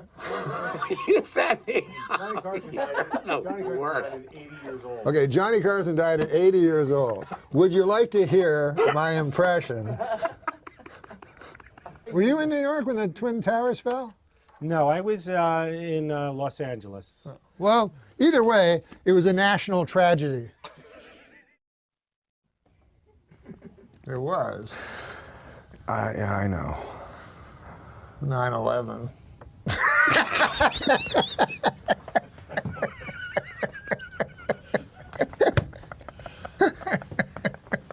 We're going to go to hell.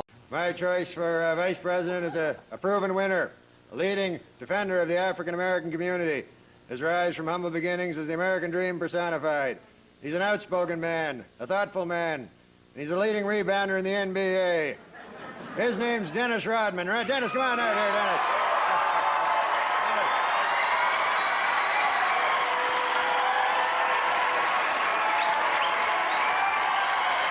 Jim Miklaszewski's from NBC News. I'm not a sports reporter, but to my knowledge, Mr. Rodman has never evinced any political desires whatsoever. Why have you asked him to join the Republican ticket? You know, I'm running for vice president. And if you don't like it, well, you can just kiss my ass. Right, Bob?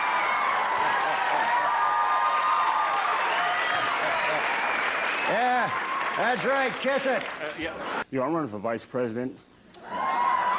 And if you don't like it, well, you can just kiss my ass. Right, Bob?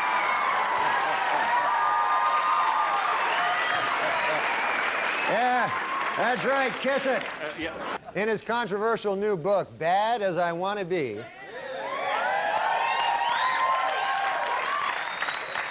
Chicago Bulls forward Dennis Rodman says that the NBA is, quote, 50% sex. Jeez, man, I got to stop leaving at halftime. And my good friend Dennis Rodman.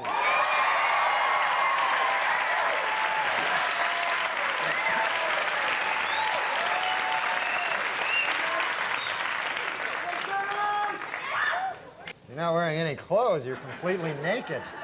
Yeah? What's your point, Norm? Well, it's customary for guests on Weekend Update, you know, to wear clothes. Well, because I'm nude, does it bother you? Well, that's not the issue here, you know. Does my nudity frighten you? No, it doesn't frighten me, but if you plan to be here next fall doing book reviews, I expect to see a major attitude adjustment. You know, and while you're at it, a more conventional hairstyle and some clothes, for God's sakes. You're going to have to learn that there is such a thing as rules, Dennis Rodman. Rules. Do you understand that? Sure. I understand. Well, good.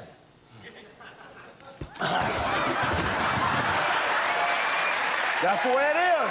Good night and have a good weekend. You were talking about going to the in the last segment. I understand you actually had to visit yourself. Yeah, the hospital. I went, what happened was on the show, on the Saturday Night Live show.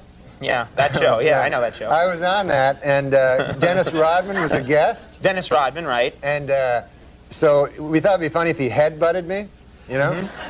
So he headbutted me, but he did it really hard, you know? Do we have a, I think actually someone supplied the clip. This is, you're not... Yeah, that really... You heard that...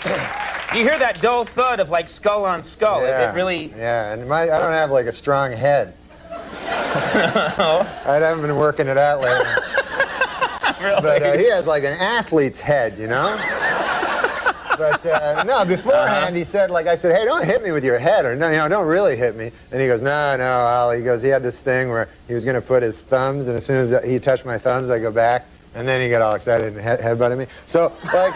So did you feel him like pull the thumbs back, and then real head was coming at you? And so I like blacked out for like a minute, and then the next day I had this huge headache, so I thought I was going to die, you know? And so I went to the hospital. I went to I don't want to say the hospital, but I went to this hospital and to emergency, you know, and they're all like, they're the craziest guys in emergency, all like crack. Everybody's on crack. You know? Every emergency is a guy on crack. Yeah. So I went in and they go like, hey, how much crack do you have, you know? And I go, I'm not on crack. And they go, what happened? I go, Dennis Rodman headbutted me. On the TV. He headbutted me on the TV. So they go, yeah. Right. How much crack, Yeah. So what happened? Anything wrong? Yeah, I don't know, man. They said, like, you can't tell. They said, like, the only way you can tell is if later on, if you go to sleep and you don't wake up. Yeah. That's why you didn't mention the name of the hospital. Yeah, I don't want to mention it. I didn't know this, too. If you go to emergency, you got to pay. They keep sending me bills, like all kinds of bills. You thought it was free, that you could just go there and... Yeah, I'm from Canada. It's all free there. Oh, okay. What about last night? Dennis Rodman got a narrow... Do you watch Celebrity Apprentice anymore? Yeah. I haven't watched much this season, but I know did he go back to North Korea? Did he bring LaToya Jackson over to North Korea? It is weird that he's both on the Celebrity Apprentice and dealing with nuclear genocide. Yeah. Negotiating world peace and harmony, and trying to. It's funny how it all really, the rhetoric and the vitriol out of North Korea all started immediately after Dennis Rodman's visit too. I guess you're right. He went over there to patch everything up, and the next day it's like, America is a boiled pumpkin waiting to be exploded. So if anybody could solve the crisis in the world, crises in the world, I think Rodman could. He was a fun guy. Don't you find it funny with the news, Tom, that all of a sudden you read on the front of Yahoo, North Korea is starting a war with us. Yeah. Just out of nowhere. They're instigating it. Yeah. They're actually saying... and then you just hit another button. Yeah. Yeah, they're starting it. They're just going to start it. Is that what's going to happen, Yeah. really? They're saying they're going to start it. Are they going to get us?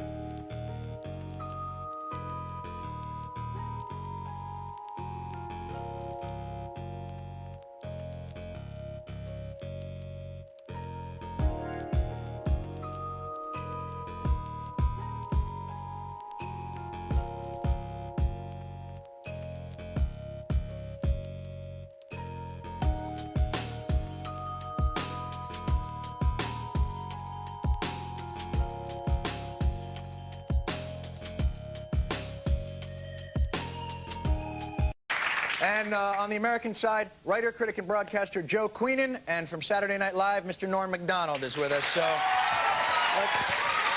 let's get on with the headlines here. We've met everybody. Lowry, let me bring this up to you. Definitely the biggest piece of news in the world this week is this headline right here. Take a look. Yes, She's Madonna now. It's about Madonna having a baby, which to me, with all the sex she's had, law of averages, I would think. So why do people care about this? this? The amazing thing, of course, is that she actually had the baby herself. Surely a woman with that degree of wealth would pay somebody else to look fat for 9 months. I mean, she's had to hide away, hasn't she, for her entire pregnancy, because, you know, most women, their ankles swell a little. This woman's neck swelled. I mean, you know, she looked horrendous. According to there's been much talk, obviously, about the naming of the baby. Right. Lourdes, and the Vatican are not terribly happy about that. Did the Vatican actually have a response? Did the Pope come out and go, she did what? I think she should be congratulated on. Madonna should be congratulated on choosing this name, because here's a woman who's spent her entire life, basically, throwing open the door to her boudoir to any sexual pilgrim who happens to be passing. And so she calls her daughter. You know what? For all the talk of that, I don't know one guy who's done her. You know? For all the talk of, oh, Madonna has everybody, me and my friends are sitting around going, hey. But the sad fact is... Where's our turn at the deli counter? The sad fact is the one guy who has done her, as he so sublimely put it, he's been told that she's not interested in him anymore. So this guy has got to live with the fact that he's given birth to perhaps the most famous baby in the current times, you know, in the past few years. And savior. Well, precisely. Everybody knows that. That's what happens to every man after his wife has a baby. This is no exception.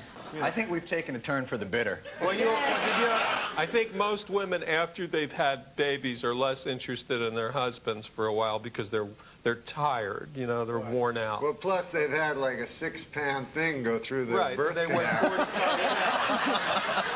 All right. Well, let's move on, shall we? Before this really degrades. Joe, this seems to make perfect sense. Here's the next headline. Handguns outlawed. Now, this is in Britain. They've outlawed handguns. Why can't we ban guns in this country? What's our problem? Guns are part of folklore. You know, folklore? Yeah, I mean, people have always thought, you know, the founding of the West and everything, and all the lunatics in America really believe that if you have a gun, you can defend yourself against the government if the government comes. So I don't think hoop skirts are a part of folklore, and we don't wear those anymore. You make a good point. Norm, would you ban guns if you? No, not in a million years. I got a gun. I own a gun. All right. That's a bit worrying, don't you think? Well, guns, you got to have gun. guns on account of, what if another character has a gun, you don't have a gun? Now, that's an interesting point. Guns really are horrible, and they should be banned in all countries. You shouldn't have one. Oh, I would love it if I was the only guy to have one, to tell you the truth. Looks like Norm would be getting a lot of free lunches with that one. You see, it's called the right to bear arms, isn't it? Isn't that supposedly we have a constitutional the right, constitutional precept of the right to bear arms? But actually, it's the right to kill people. I mean, it's so simple. That's what a gun does. I think you're just bitter because our right that we had got us our country. I mean, let's face facts.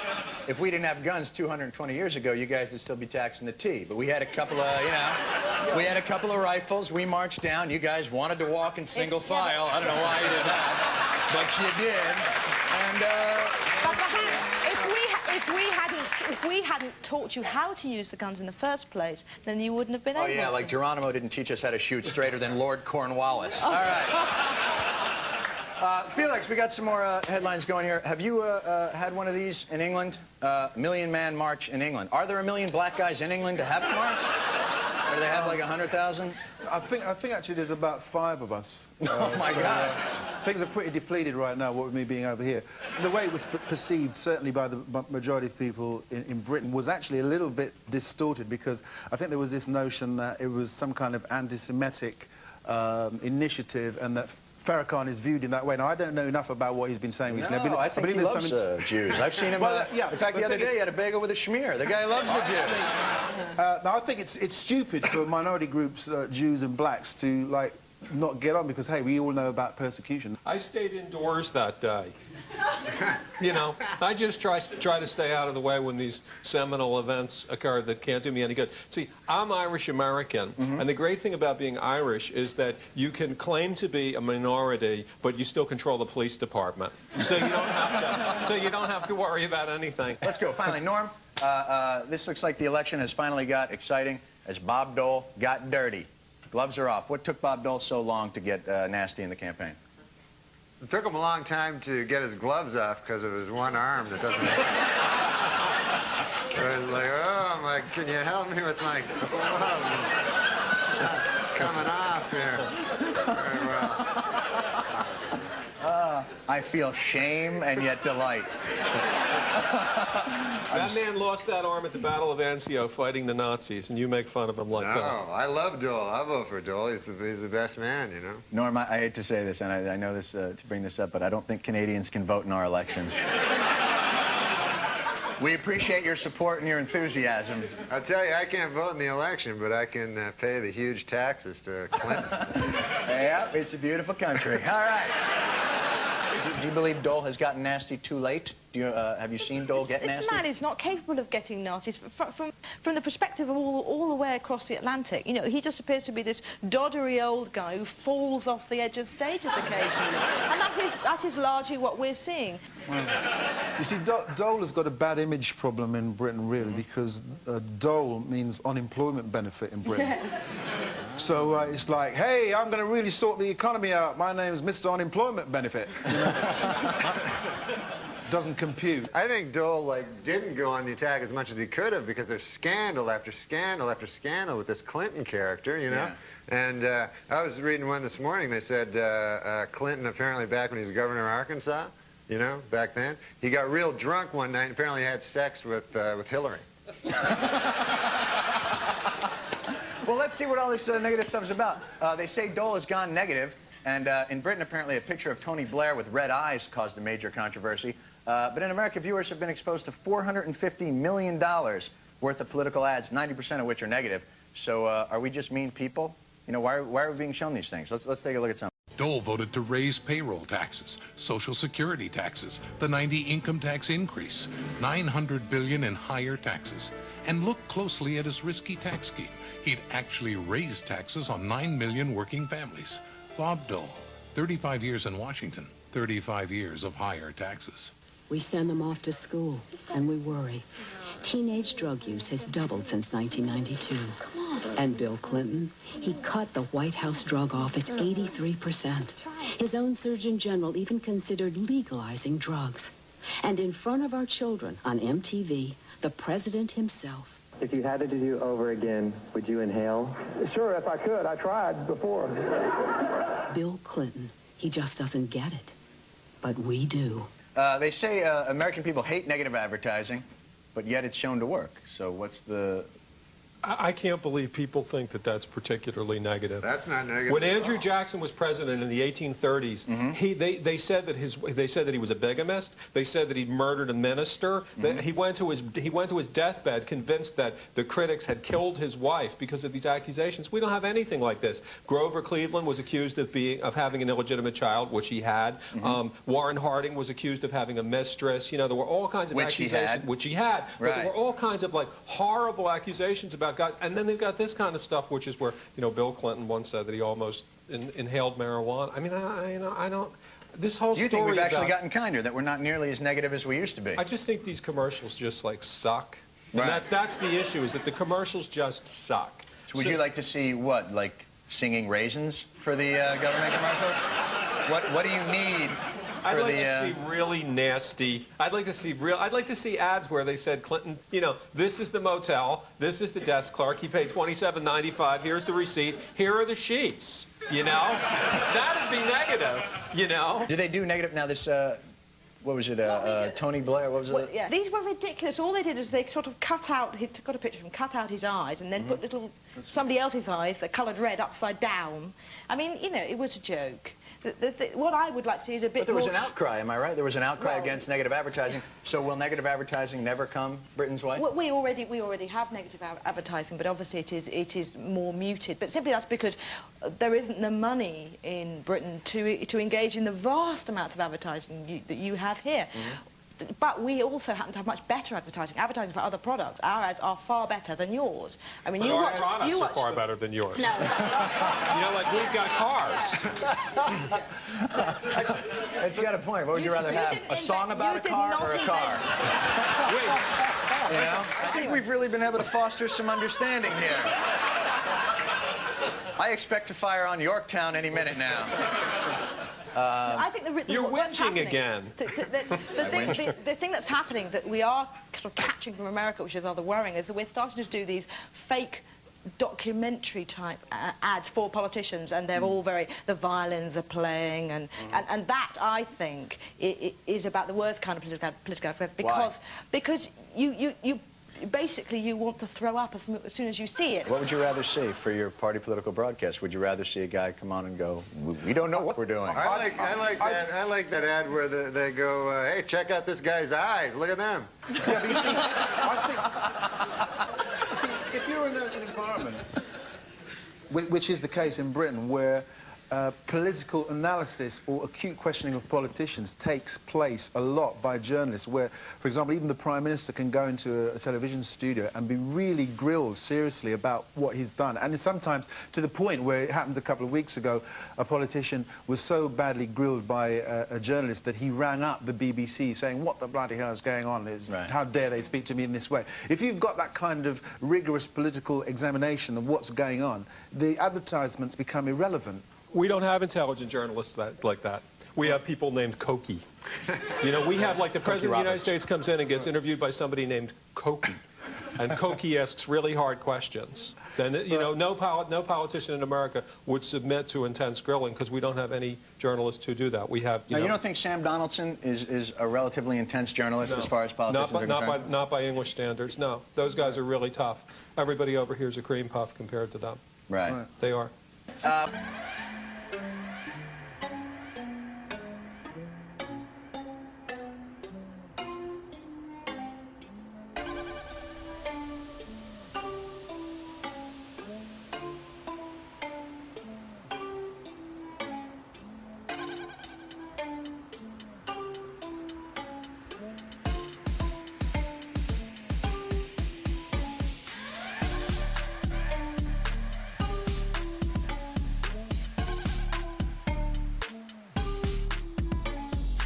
While Americans are pessimistic about politicians improving their lives, they're very optimistic about books, audio tapes, and videos improving their lives. Yes, the self-help movement is alive and well, with many Americans believing, I could do anything if I only knew what it was. We asked Lori Pike to go and talk to some losers who buy this kind of thing. How do you create an extraordinary quality of life today? All right, let's see what we got here. Handbook of coping, that'll be useful. Panic no more. Nasty people, how to stop being hurt by them without becoming one of them. I'll try. Don't blame mother. Listen up, girlfriend. Lessons on life from the queen of advice. I am right, you are wrong. Definitely take that one. The anger workbook. I'll start with lesson 1. With all these books, are we really coping with our problems, though, or are we just thinking up new ones? Well, I have a collection at home myself, and that seems to be the only kind of reading I do these days. My feeling is so strongly that while you have oxygen in you, that the whole point of being on planet Earth, why we all really burn to get here and to incarnate into these families that are so troublesome, is to work things out. I bought the book because I feel like there's something in my life that has been holding me back success-wise in my career. I'm an actor, and it's helped me a lot, actually. I just finished shooting a film, and I just booked a commercial just now. People collectively again are saying, you know what, I am entitled to a healthier, more fulfilling life. I am entitled to love. I want to have a career. I mean, look at this section here on ethical business and right livelihood. I am entitled to love my work. I am entitled to have friends that I adore. Did you think and grow rich after you read Think and Grow Rich? Absolutely. You did? Absolutely. I created my company 4 years ago, right after I read Think and Grow Rich. So I bought a self-help book to help myself. It works. Personally, when I see people reading self-help books, I'm always a bit suspicious of them, especially the ones that say get rich quick and how to, like, enter your inner self in 5 minutes. Earth is an anagram for heart, E-A-R-T-H, and heart being H-E-A-R-T. Everyone on Earth is working on their heart chakra center. What is the #1 killer? Heart disease. I'd like to see more of self-help. I'd like to see more security in the bookstores. That's what I'd like to say. I really think that 30% of the people in any society are jerks. And you just want to try to keep that potential down, that number down. 30% of the people... 30%. Obviously, Nazi Germany had a higher percentage. Right. But 30% of the people in any society are jerks. And as long as it doesn't go above 30%, that's okay. So people reading these books are jerks. So don't worry about it. If it gets up to like 50, 60%... So these books are not helpful. They're not making us So happy. they don't have any effect on really cool people like us who have our lives totally together. So that means like one of us is probably a jerk. Although these books are starting to sell in Britain now, the one about women are from Venus, men are from Mars is doing very well. Which, by the way, is not true.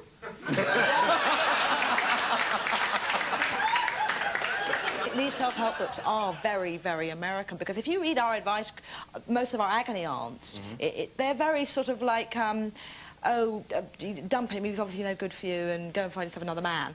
Whereas if you read these books, it's all like, well, what happened in your childhood, and what kind of personality are you? You know, this is all useless information. Nobody wants to take responsibility, you know? It's always like, hey, my dad, anally raped me or something, you know?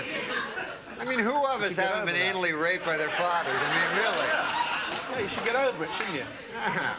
American self-help books are all about getting rich, and because English people have such lower expectations, like you don't have books like How to Get Rich in a Year, it's like How to Get 5 quid ahead by Thursday, you know, How to Win 7 pounds in the lottery. It's actually How to save 40 pence on that next sandwich.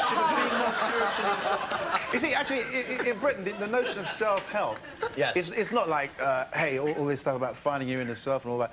It's things like, hey, you know, I really want to learn to make really good mayonnaise or something, or it's pragmatic. You're saying you're pragmatic. Or grow nice turnips, or great big cucumbers. You know, something that's useful. You see, there's a whole notion that. Well, do you think it's the context of the society, in that we've had it so easy here in America that we've had a chance to become this self-involved, whereas let's say, for instance, Britain or, for instance, Japan, where they had an atomic bomb dropped on their heads. If you have an atomic bomb dropped on your head, it's hard after that to go, well, I'm afraid to love. You know? I was surprised to see on the film that there were men buying these books, because certainly in Britain you'd never get a guy buying any of those books. In England, you're encouraged to be emotional about very little, or to express emotions about very little. One of the things you can be emotional about is sport, occasionally, football particularly, or animals. You know, you can get excited or emotionally in touch with that. Right. Perhaps I said the wrong thing when I said excited with animals. I didn't mean that. But you can get emotional about them. No, like, you animals. could be talking to yourself in the street and, like, going to the toilet in your trousers and, you know, kind of totally insane. And everyone goes, oh, well, yeah, High Court judge, you know, fine, you know.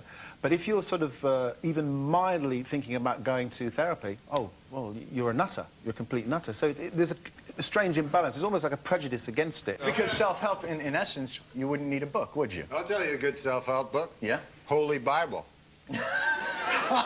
Worked for me. Norm, I know you. I know you've never seen the Bible. I've seen the Bible in those hotel rooms. You can See, that's an interesting point, though. If you're not in therapy and you're not taking drugs, where are you going to go to ease your pain? Perhaps the church. Unlike in Britain, religion in America, big business and growing. So if you need a few tips, here's how the church is aggressively wooing new customers. World Reach. It's about preaching the gospel. It's about producing television specials. It's about providing hope through Operation Blessing.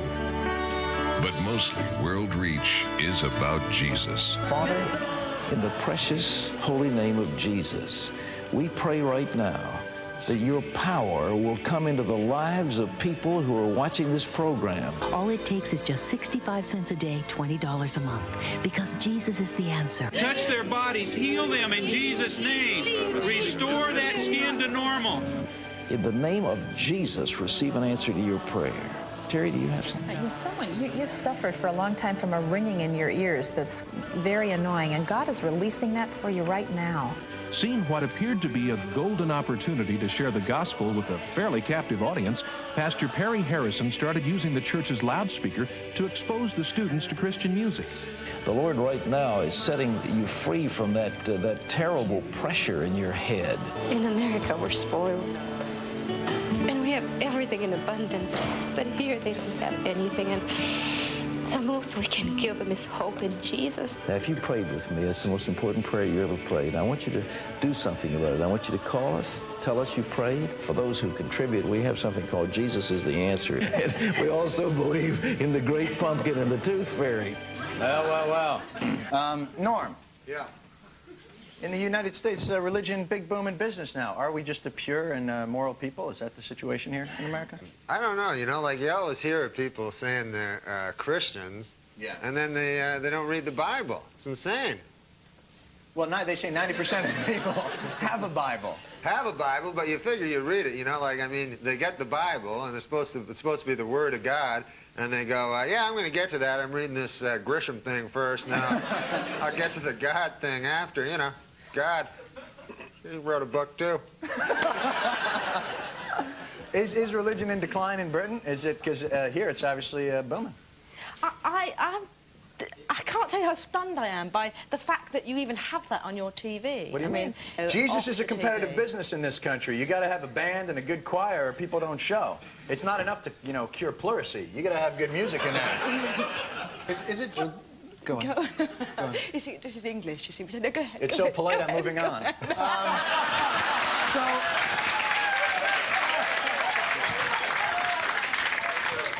I'll tell you what I think about religion in this country. Please, Joe. Settle it.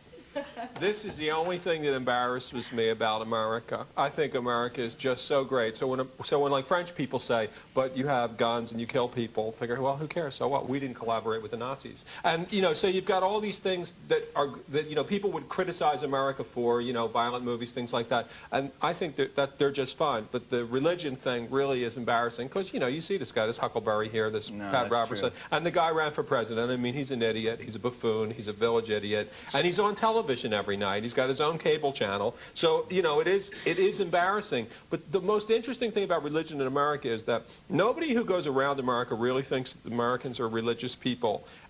You know, like spiritual people. Wasn't there a guy called Jerry Falwell or something here who There's was still a guy called Jerry Falwell. Yeah, who was going on about he saw 70-foot Jesuses or something? Is that what he said? Good drugs in Virginia. I mean, and people were saying, oh yeah, you know, you saw a 70-foot Jesus. Yeah, I'll buy. But some. in all fairness, you got to figure Jesus is a pretty tall guy. But what sort of car would he drive? Do you think he would have a limo? That's a good point. But in other 70 countries, feet's not that big. In other countries, once a virgin or a saint appears, then they set up a temple, they set up some kind of grotto, you have big lines, you have people lined up waiting to get in. I was in Lourdes a couple years ago, and there were 16 guys in Cleveland Indians shirts waiting to be cured. I figured you guys are going to wait a long time, because the Virgin's, you know, she's backed up. She's still got, you know, she's got the San Diego Padres guys to take care of her. But in America, that would never happen. Someone would say the Blessed Virgin Mary appeared in a you know, she appeared at an internet site maybe, and people might believe that. But if somebody said she appeared here in a forest, you wouldn't get a pilgrimage there. You wouldn't get people believing it. And the reason is people don't really believe in God. If you go to Britain, you certainly wouldn't get politicians saying, "And God bless Britain." Because the population would just laugh, and yet you have God bless America. And they say it with feeling. And you're all supposed to say it with feeling. We actually wrote a song about it. To be working. Getting back to the point.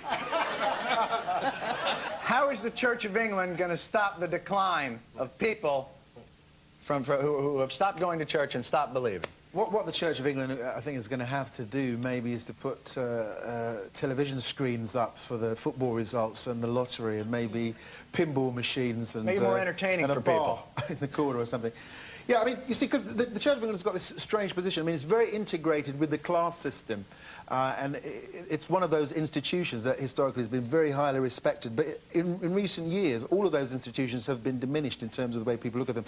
The judiciary, the monarchy, and the Church of England itself. So the Church of England is really on a downward slope, and I don't know how it's going to be corrected. Basically, because all of these institutions, they've been... Would it matter? Would it matter to the quality of life over there if it went away? They've lost the mythology. Let's say it went away. The only way that I think that it would increase in popularity is to take a leaf out of the book of all those sort of wacko, alternative, crystal, new age rubbish. You know, for a long time in the church, in most Christian churches, Catholic, Protestant, whatever, the principal influence was, of course, Jesus Christ, because he was crucified. If you go into a church today in America, the principal influence is the Carpenters.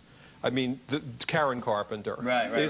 That all you hear is every single person who lost their job playing the piano at the bar at the Marriott last week now does the religious service in your church. And there's this real strong musical element in all of these churches. I mean, you go in there and they're playing like the average white band type songs, but with these like religious lyrics. Right. And there's this whole early 70s feel to religious churches, which is why I feel that churches must be eliminated immediately. And I mean, overnight.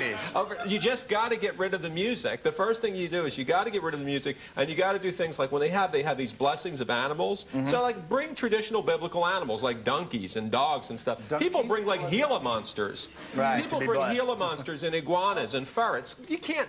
God wouldn't bless those things. You know, it's sacrilege or simony or something. I just have to say this: for Jews, it's just funny to watch the whole thing unfold because we just think we've been cold kicking it for 4,000 years, and we don't give a shit what you guys do.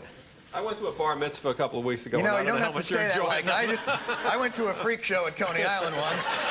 You don't have to say it like that. You don't have to. I went to a bar mitzvah. You people are insane. Once again, that's all for tonight. Thanks to Lowry Turner, Felix Dexter, Joe Queenan, and Norm Macdonald. Please bow your heads and God bless America.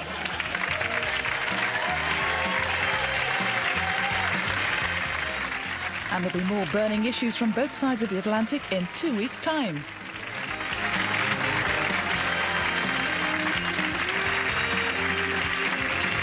Let's talk about you now. Let me ask you something. Yes, another guy from Canada has come and invaded show business here in the United States. With an acerbic wit. So many funny guys come out of Canada. What is it about Canada that produces all these comedians? What do you think it is? I don't know, because when I'm in Canada, no one's funny. You think it's the long, dark, cold winters? You just got to find something to laugh about? Yeah, we don't have dark winters. We don't live in the Arctic Circle. But they're long, aren't they? They're long and cold, and they're cold. And really cold. Yeah, they're cold. So when you're a kid up in Canada... I don't want to put too fine a point on it, but they're cold. You said this is the coldest you've ever been. You're Canadian, so are you okay with this? I've been colder than this. I've been colder than a vampire's... Go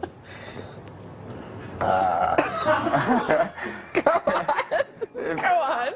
That's like We're an waiting. 8 a.m. joke. Yeah, we can do it at 7:19. The stage is yours. Are you drunk? Because all you did was ride a cooler and you're sweating. I am. Well, it's hot as it's hotter than a $2 Well, he's pistol got like in here. 12 layers on, Yeah, I think. I thought it was going to be really cold. Well, you're from Canada. This should be springtime for you. No, I know I'm from Canada, but I'm still a human being. Like it's not like we evolved differently. Yeah, no, I'm from the frozen north. Yeah. Yeah, it gets colder than It gets colder than a... Uh-oh, here it comes. Get your finger on the panic button. No, it gets colder than a vampire's demeanor. Okay, that's better. Wow. Surprisingly cerebral. One time I kissed Relic. The beachcombers? Yeah. Were you on a ferry or? No, that Indian guy from the show gave me some bad heroin. That's not true. No. You made that up. I didn't make that part up, but I did have a long kiss with Relic. For a show or just party? Yeah, no, I was supposed to be on the Beachcombers. Right, that would have been awesome. With Jackson Davies, too? Yeah. And turns out I was never going to be on the Beachcombers, and I was just going to be in Relic's hotel room.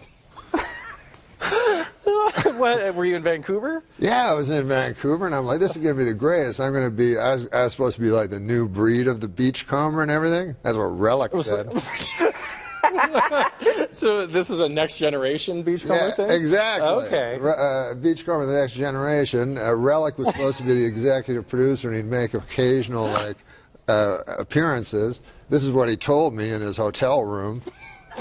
Come on. This didn't happen. No, it didn't happen. Okay. I got to read this book. Sean. Hey, I should put that in the book. You should. I know there's a couple generations maybe between you two as comedians. Looking at a couple. Watching Norm over the years and some of the characters, what's it like being alongside one of the best? Oh, it's great. I mean, I love Dirty Work, and I love Saturday Night Live. And then I worked with Norm. He was my boss, my first boss in Los Angeles. Yeah, Sean's awesome, man. Future of comedy. If you show this clip like 10, 20 years from now, you're going to go, who's that old guy talking about, who the hell is Relic? I love that I'll story. be like Relic, and he'll be like me, like 20 years, when you look at this in the vault. In Canada, it's different. Like here in the States, you vote for the president, maybe you vote for the wrong guy, a war happens. Right. In Canada, it's not like that. You go, like, what's the big thing? Should they make that bridge? Right. That's the biggest. Yeah. So it doesn't really matter. So it's it's too much we're pressure. very inconsequential, Canada. Yeah. Last time I performed here at the Just for Laughs Gala was 25 years ago, and I did so well, they invited me back. So that was nice.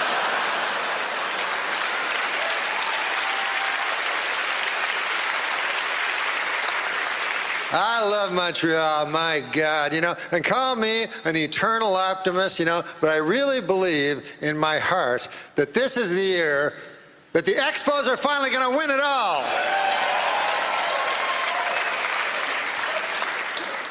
Montreal, famous for a lot of things, one of them being the greatest strip clubs in all of the world. Yeah. Last night, are you aware of Club Super Sex? Yeah, so last night I went to Club Super Sex. I chose the soup. Big mistake.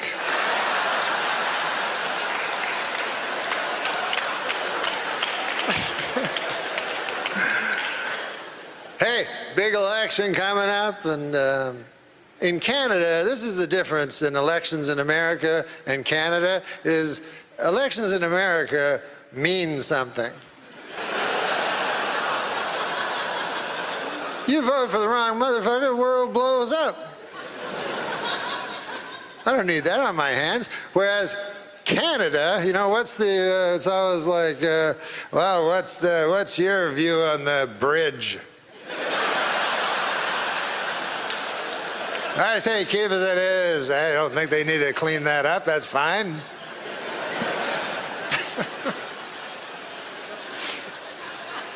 It was easy when I was young to vote because it was simply, you know, you just didn't vote for the French guy. It couldn't have been an easier choice. As a matter of fact, I almost feel like coming back this fall just as an homage to my late father and not vote for Trudeau.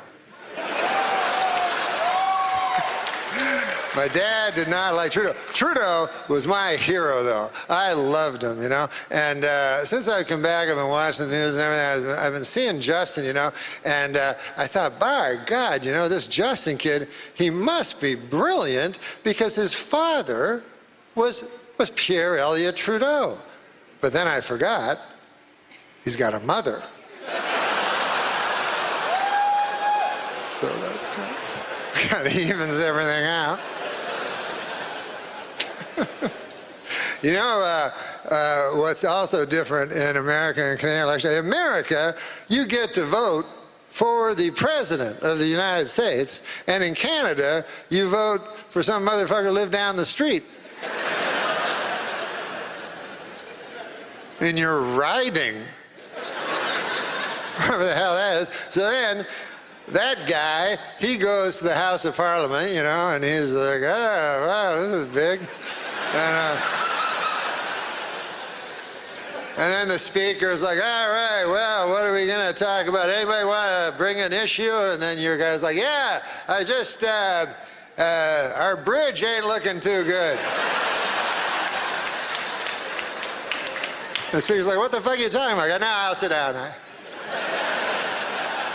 Sorry about that, I just...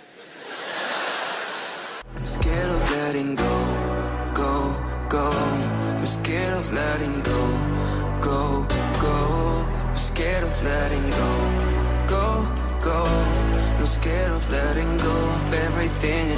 Scared of letting go. Thank you and good evening. I'm Norm Macdonald, and I could not be more excited to be here. You know, when I was asked to host the Canadian Screen Awards, I called my good friend Chris Rock, and I said to him, I've got some great news, Chris. I'm going to Canada. And he said, I've got some great news, too. I'm hosting the Oscars. What are you doing in Canada? And I said, you know, visiting some family, friends. The usual. We're coming to you live from Toronto, or as you cost-cutting location scouts call it, New York City. Never has there been such an assembly of great Canadian talent in a single location that did not have to be Zambonied first.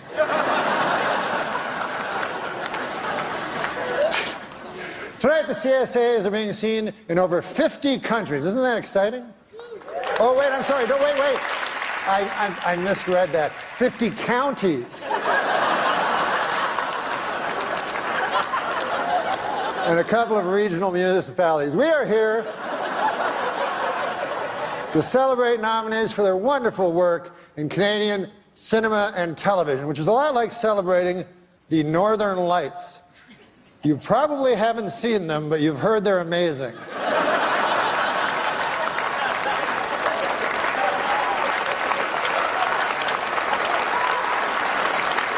We have a lot to celebrate in our industry. Amongst the TV shows nominated tonight are Amazing Race Canada, Big Brother Canada,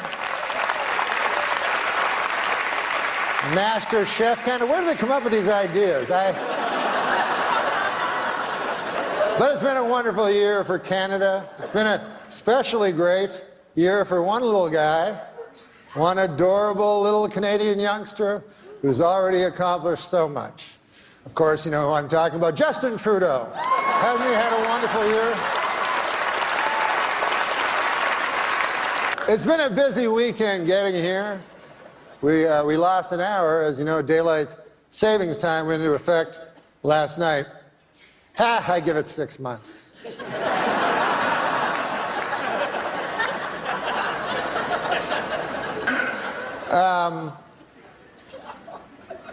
Well, we're going to start the show, but I was... It hasn't started yet, you didn't know. I saw a wild look of alarm cross your eyes. But I was backstage yesterday, and we were doing rehearsals, and I asked, what is the statuette called? And they said, it's called the Canadian Screen Award. And I said, well, that seems kind of dull. Like, what? That's the name of the award? And they said, well, we've been bandying around different names, but none of, they said in Canada it takes a long time to get stuff done and stuff. But one of them that they said, one of them they mentioned was the Candy. And I think John Candy, I mean, who doesn't love John Candy?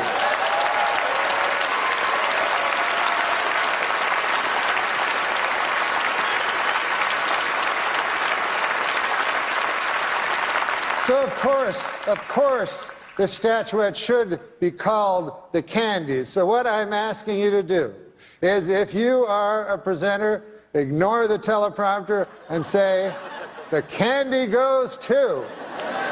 And if you are lucky enough to win one, go, I want a candy. What do you think of that? Can you go along with that? Excellent. That would make us a better nation.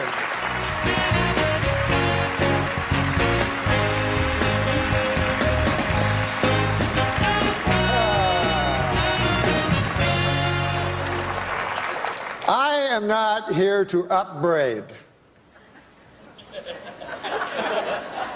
However, I think I made it quite clear that these awards should be referred to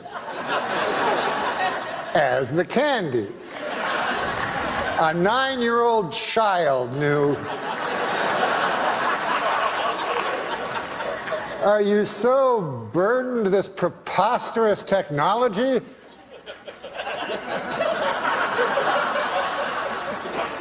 So I would like not to see that again.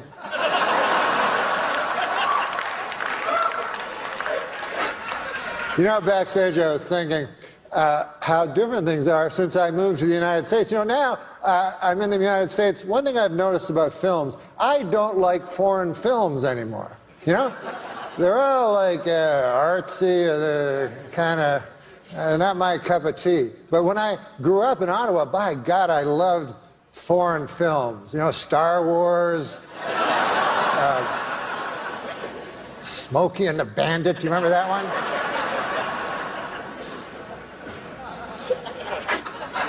Here to present our next award, the Candy. And this will be the end of my upbraiding, I hope. George St. Kitts and the Candy Band. Who can take a sunrise? Come on, guys. Sprinkle it, but they can't. Well, whatever. Well, our next presenters are political people. And it made me think, because I was just told Cape Breton Island, I don't know if you know this, but they are offering sanctuary to anyone that lives in America after Trump is elected president by a landslide. And I agree with this in principle, but why Cape Breton Island? I mean, can't I just flee to Toronto? Do I have to leave the fucking planet?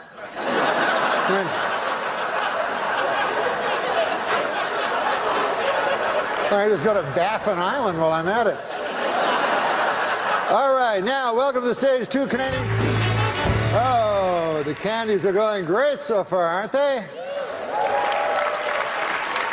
I would like to say to Eugene Levy that there's no reason to be ashamed of your son. My son only this morning punched me in the chest really hard. Listen, I have some good news. I just found out that all of you here tonight will be getting a swag bag. Yeah. Just like the Oscars. I haven't seen one yet, but why don't we take a look and see what you're getting? I'm going to call Megan, our golden girl, out. Megan, our golden girl? Hi, Megan. Come on out here. Ah, you brought the swag bag. Yes, can you hold it open? And then I'll take things out of the swag bag. What do we have here? A loose pancake.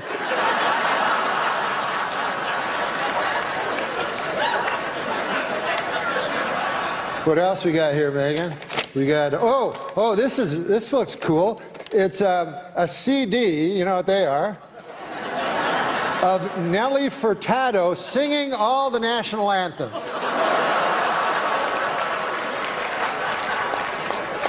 Torn from today's headlines. See what else we have. Well, we have this. Ah, yes, this. This is a bottle of Eau de John Cherry Cologne. It's for the gentleman in the audience. Now, what else do we have? Hopefully something a little funnier than the last one. Here. We have a 30-minute massage from producer Robert Lantos.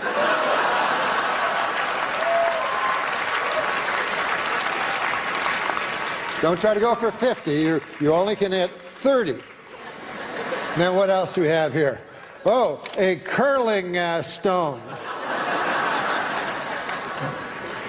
You know what these are made of? I always took them for granite.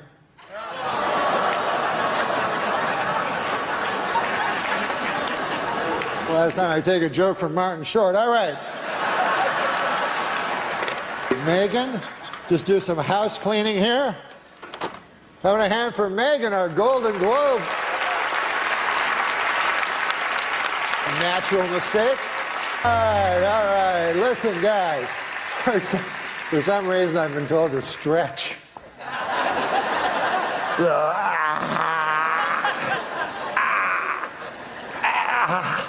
oh, I've never tried that before. The show's over, folks. Good night. But for the first candies, respect, peace.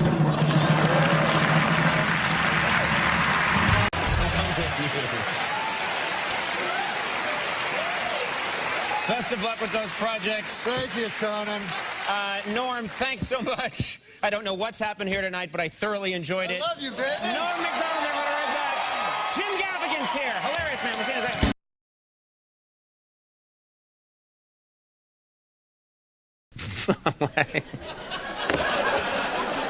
You don't even care what I'm saying. Oh, it's excellent. Local ones, huh? You mean local for L.A.? I'm not talking to you anymore. I'm off the clock. Plus, I go shopping on Craigslist. What's that mean? Did you see the show before you came out? I had to have a huge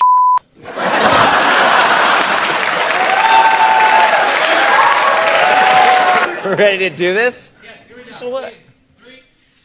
This is local. Chuck and Sue. All you had to say I hope none of you have anywhere to go in the next hour. Ready? You all set? You think you got it under control?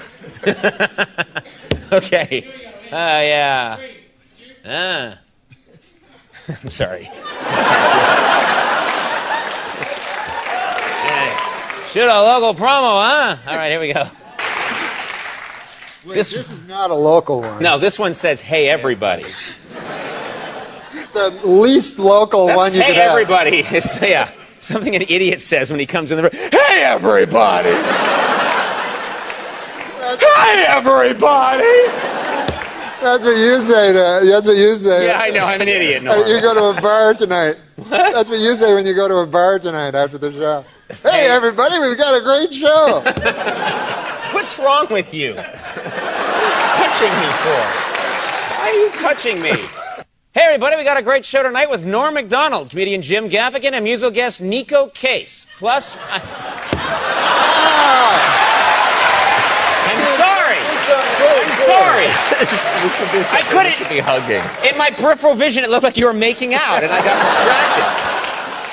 That's what it looked like to me. We were trying to add something to it. Oh, okay. Yeah, let's jazz up this promo a little bit. Hey, everybody. Nah, come on, we'll do it. I'm sorry. It's like the after party. Yeah, I know. Hey, everybody, we got a great show tonight with Norm Macdonald, comedian Jim Gaffigan, and musical guest Nico Case. Plus, I go shopping on Craigslist. It's a great show coming up right after the news.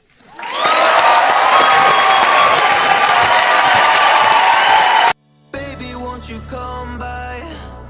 Everything's better with you by my side.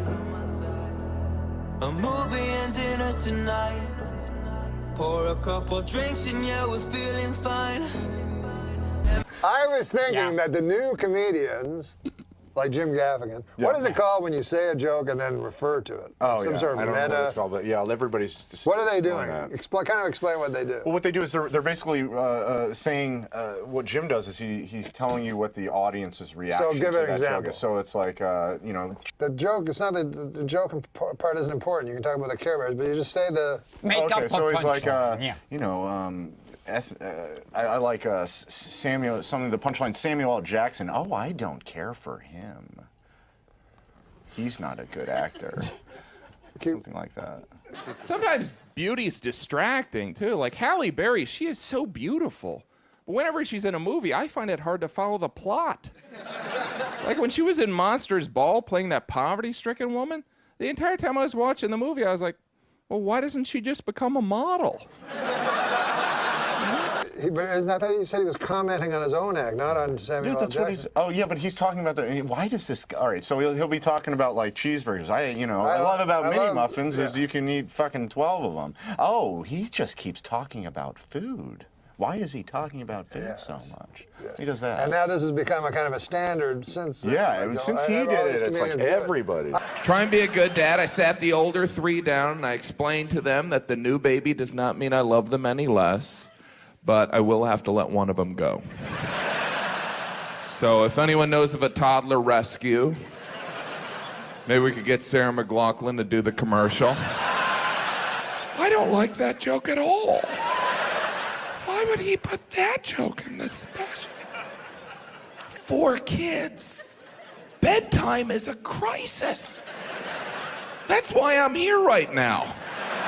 I saw Gilbert do that 20 years ago, where he was his own father watching his act. Yeah. How did that put on a pair of glasses. I've been doing that for years, way before they had a name for it. I had no idea. He would say a joke, and then he'd put on his glasses, he'd be his father, and not care for the joke.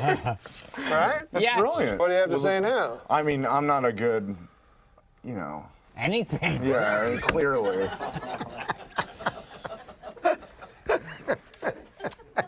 I mean, it's like... Gilbert is not looking at your slow burn that you've been trying to perfect. It's not, I mean... As I learned to express myself in other ways, I started making little notes to myself. Note to self. Remember, Aunt Jenny is your aunt.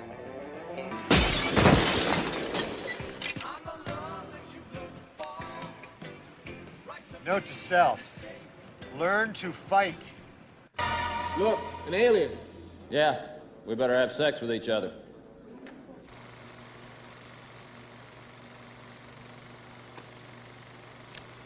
Note to self. Sam just looked at the screen. Look, Pops, I gotta tell you something. What? I've made up my mind. I'm going to tell Sam. Or not! Ah!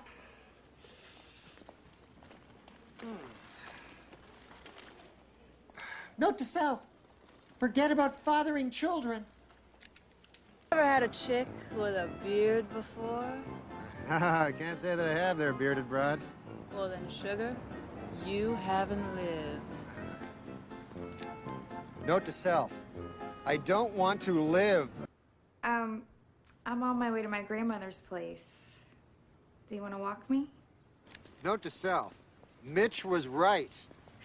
No, he wasn't. It's too late, it's already on tape.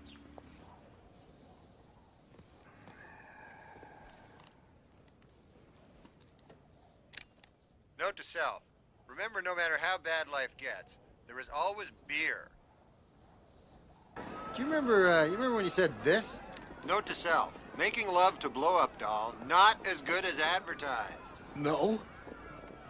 Oh, sorry, must have gone too far there. Note to self. Stop payment on $50,000 check. Note to self, remember to get ass wart cream for giant wart on my ass. It's a little bit past that. Less than 2 years after that horrific bus accident which nearly left her crippled, singer Gloria Estefan has been involved in a fatal boating accident in which a surfer was killed. Memo to self, cancel hang gliding with Gloria Estefan. Let me just cancel that out there. So I'll cancel. Recently, what will set his new Batman film apart from its predecessors, Batman and Robin director Joel Schumacher said, quote, "In this one, all the costumes will have nipples."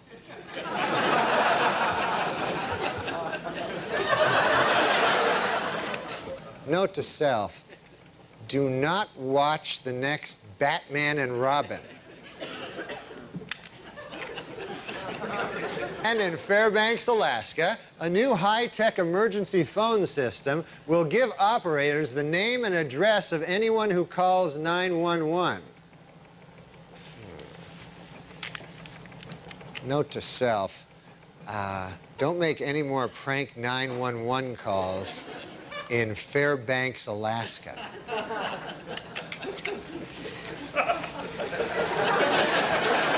I know I have a pocket here somewhere. A report by Assistant Treasury Secretary Jim Johnson shows that the arrest rate for church arsons is more than twice the national average for arsons in general. Note to self, start setting fire to something other than churches.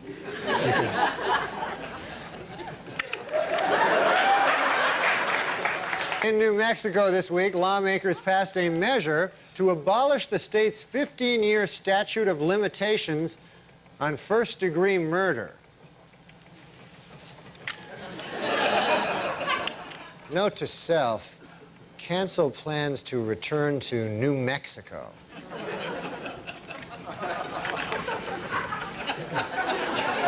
Capitol Hill this week, the House unanimously passed a measure which would prevent prison inmates from being counted as household members for purposes of food stamp eligibility. Note to self, find new way of fraudulently obtaining food stamps.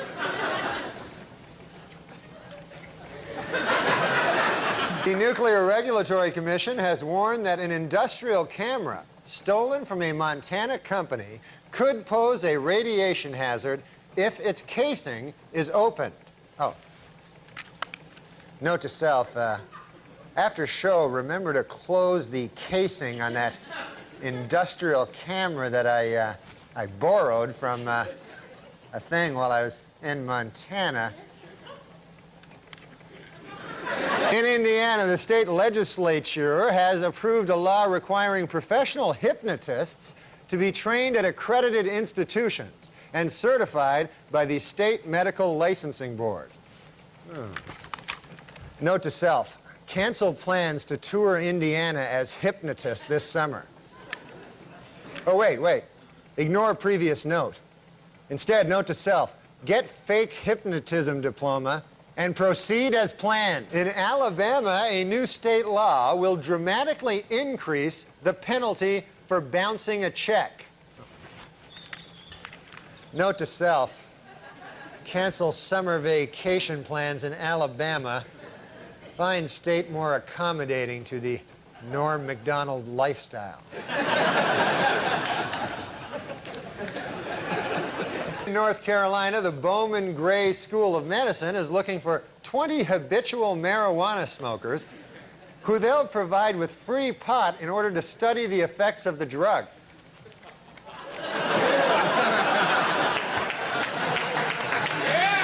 Note to self, spend summer vacation at Bowman Gray School of Medicine.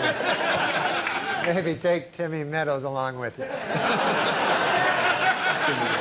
According to prosecutors in Tulsa, Oklahoma, Henrietta Collins, a 90-year-old widow, was bilked out of her life savings by the trustees of her estate.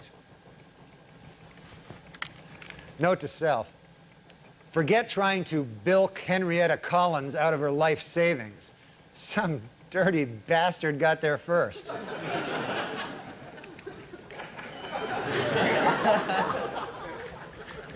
And next summer in Battle Creek, Michigan, Kellogg's will open Cereal City, a new $18 million theme park.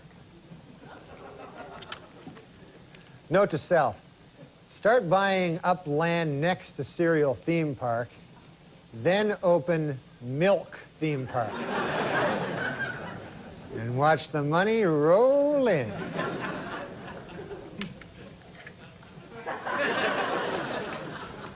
Good news for Hawaii.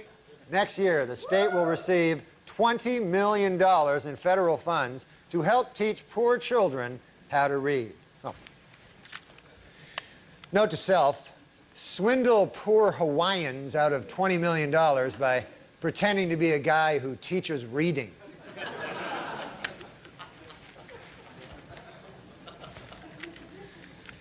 Note to self, before I start, also learn to read. That will help give the scam what we like to call credibility.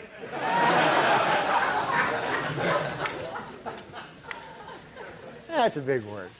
Last weekend in Washington, a new museum dedicated to broadcast jerk. Bah! The fuck was that? Last weekend in Washington, a new museum.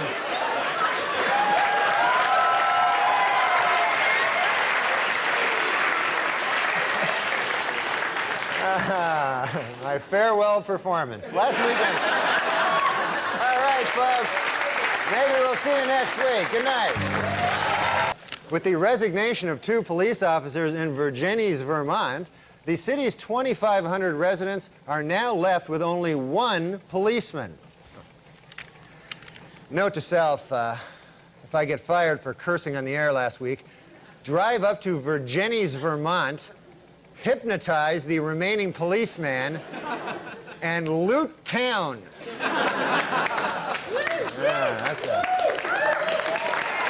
God, why did you put that dirty, sickening image in my mind? Oh, no, here it goes again.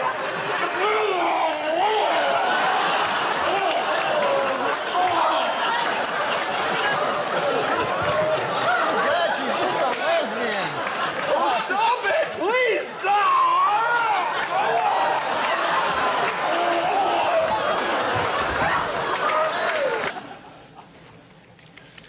Note to self, never ever follow a vomit-spewing guy with a joke.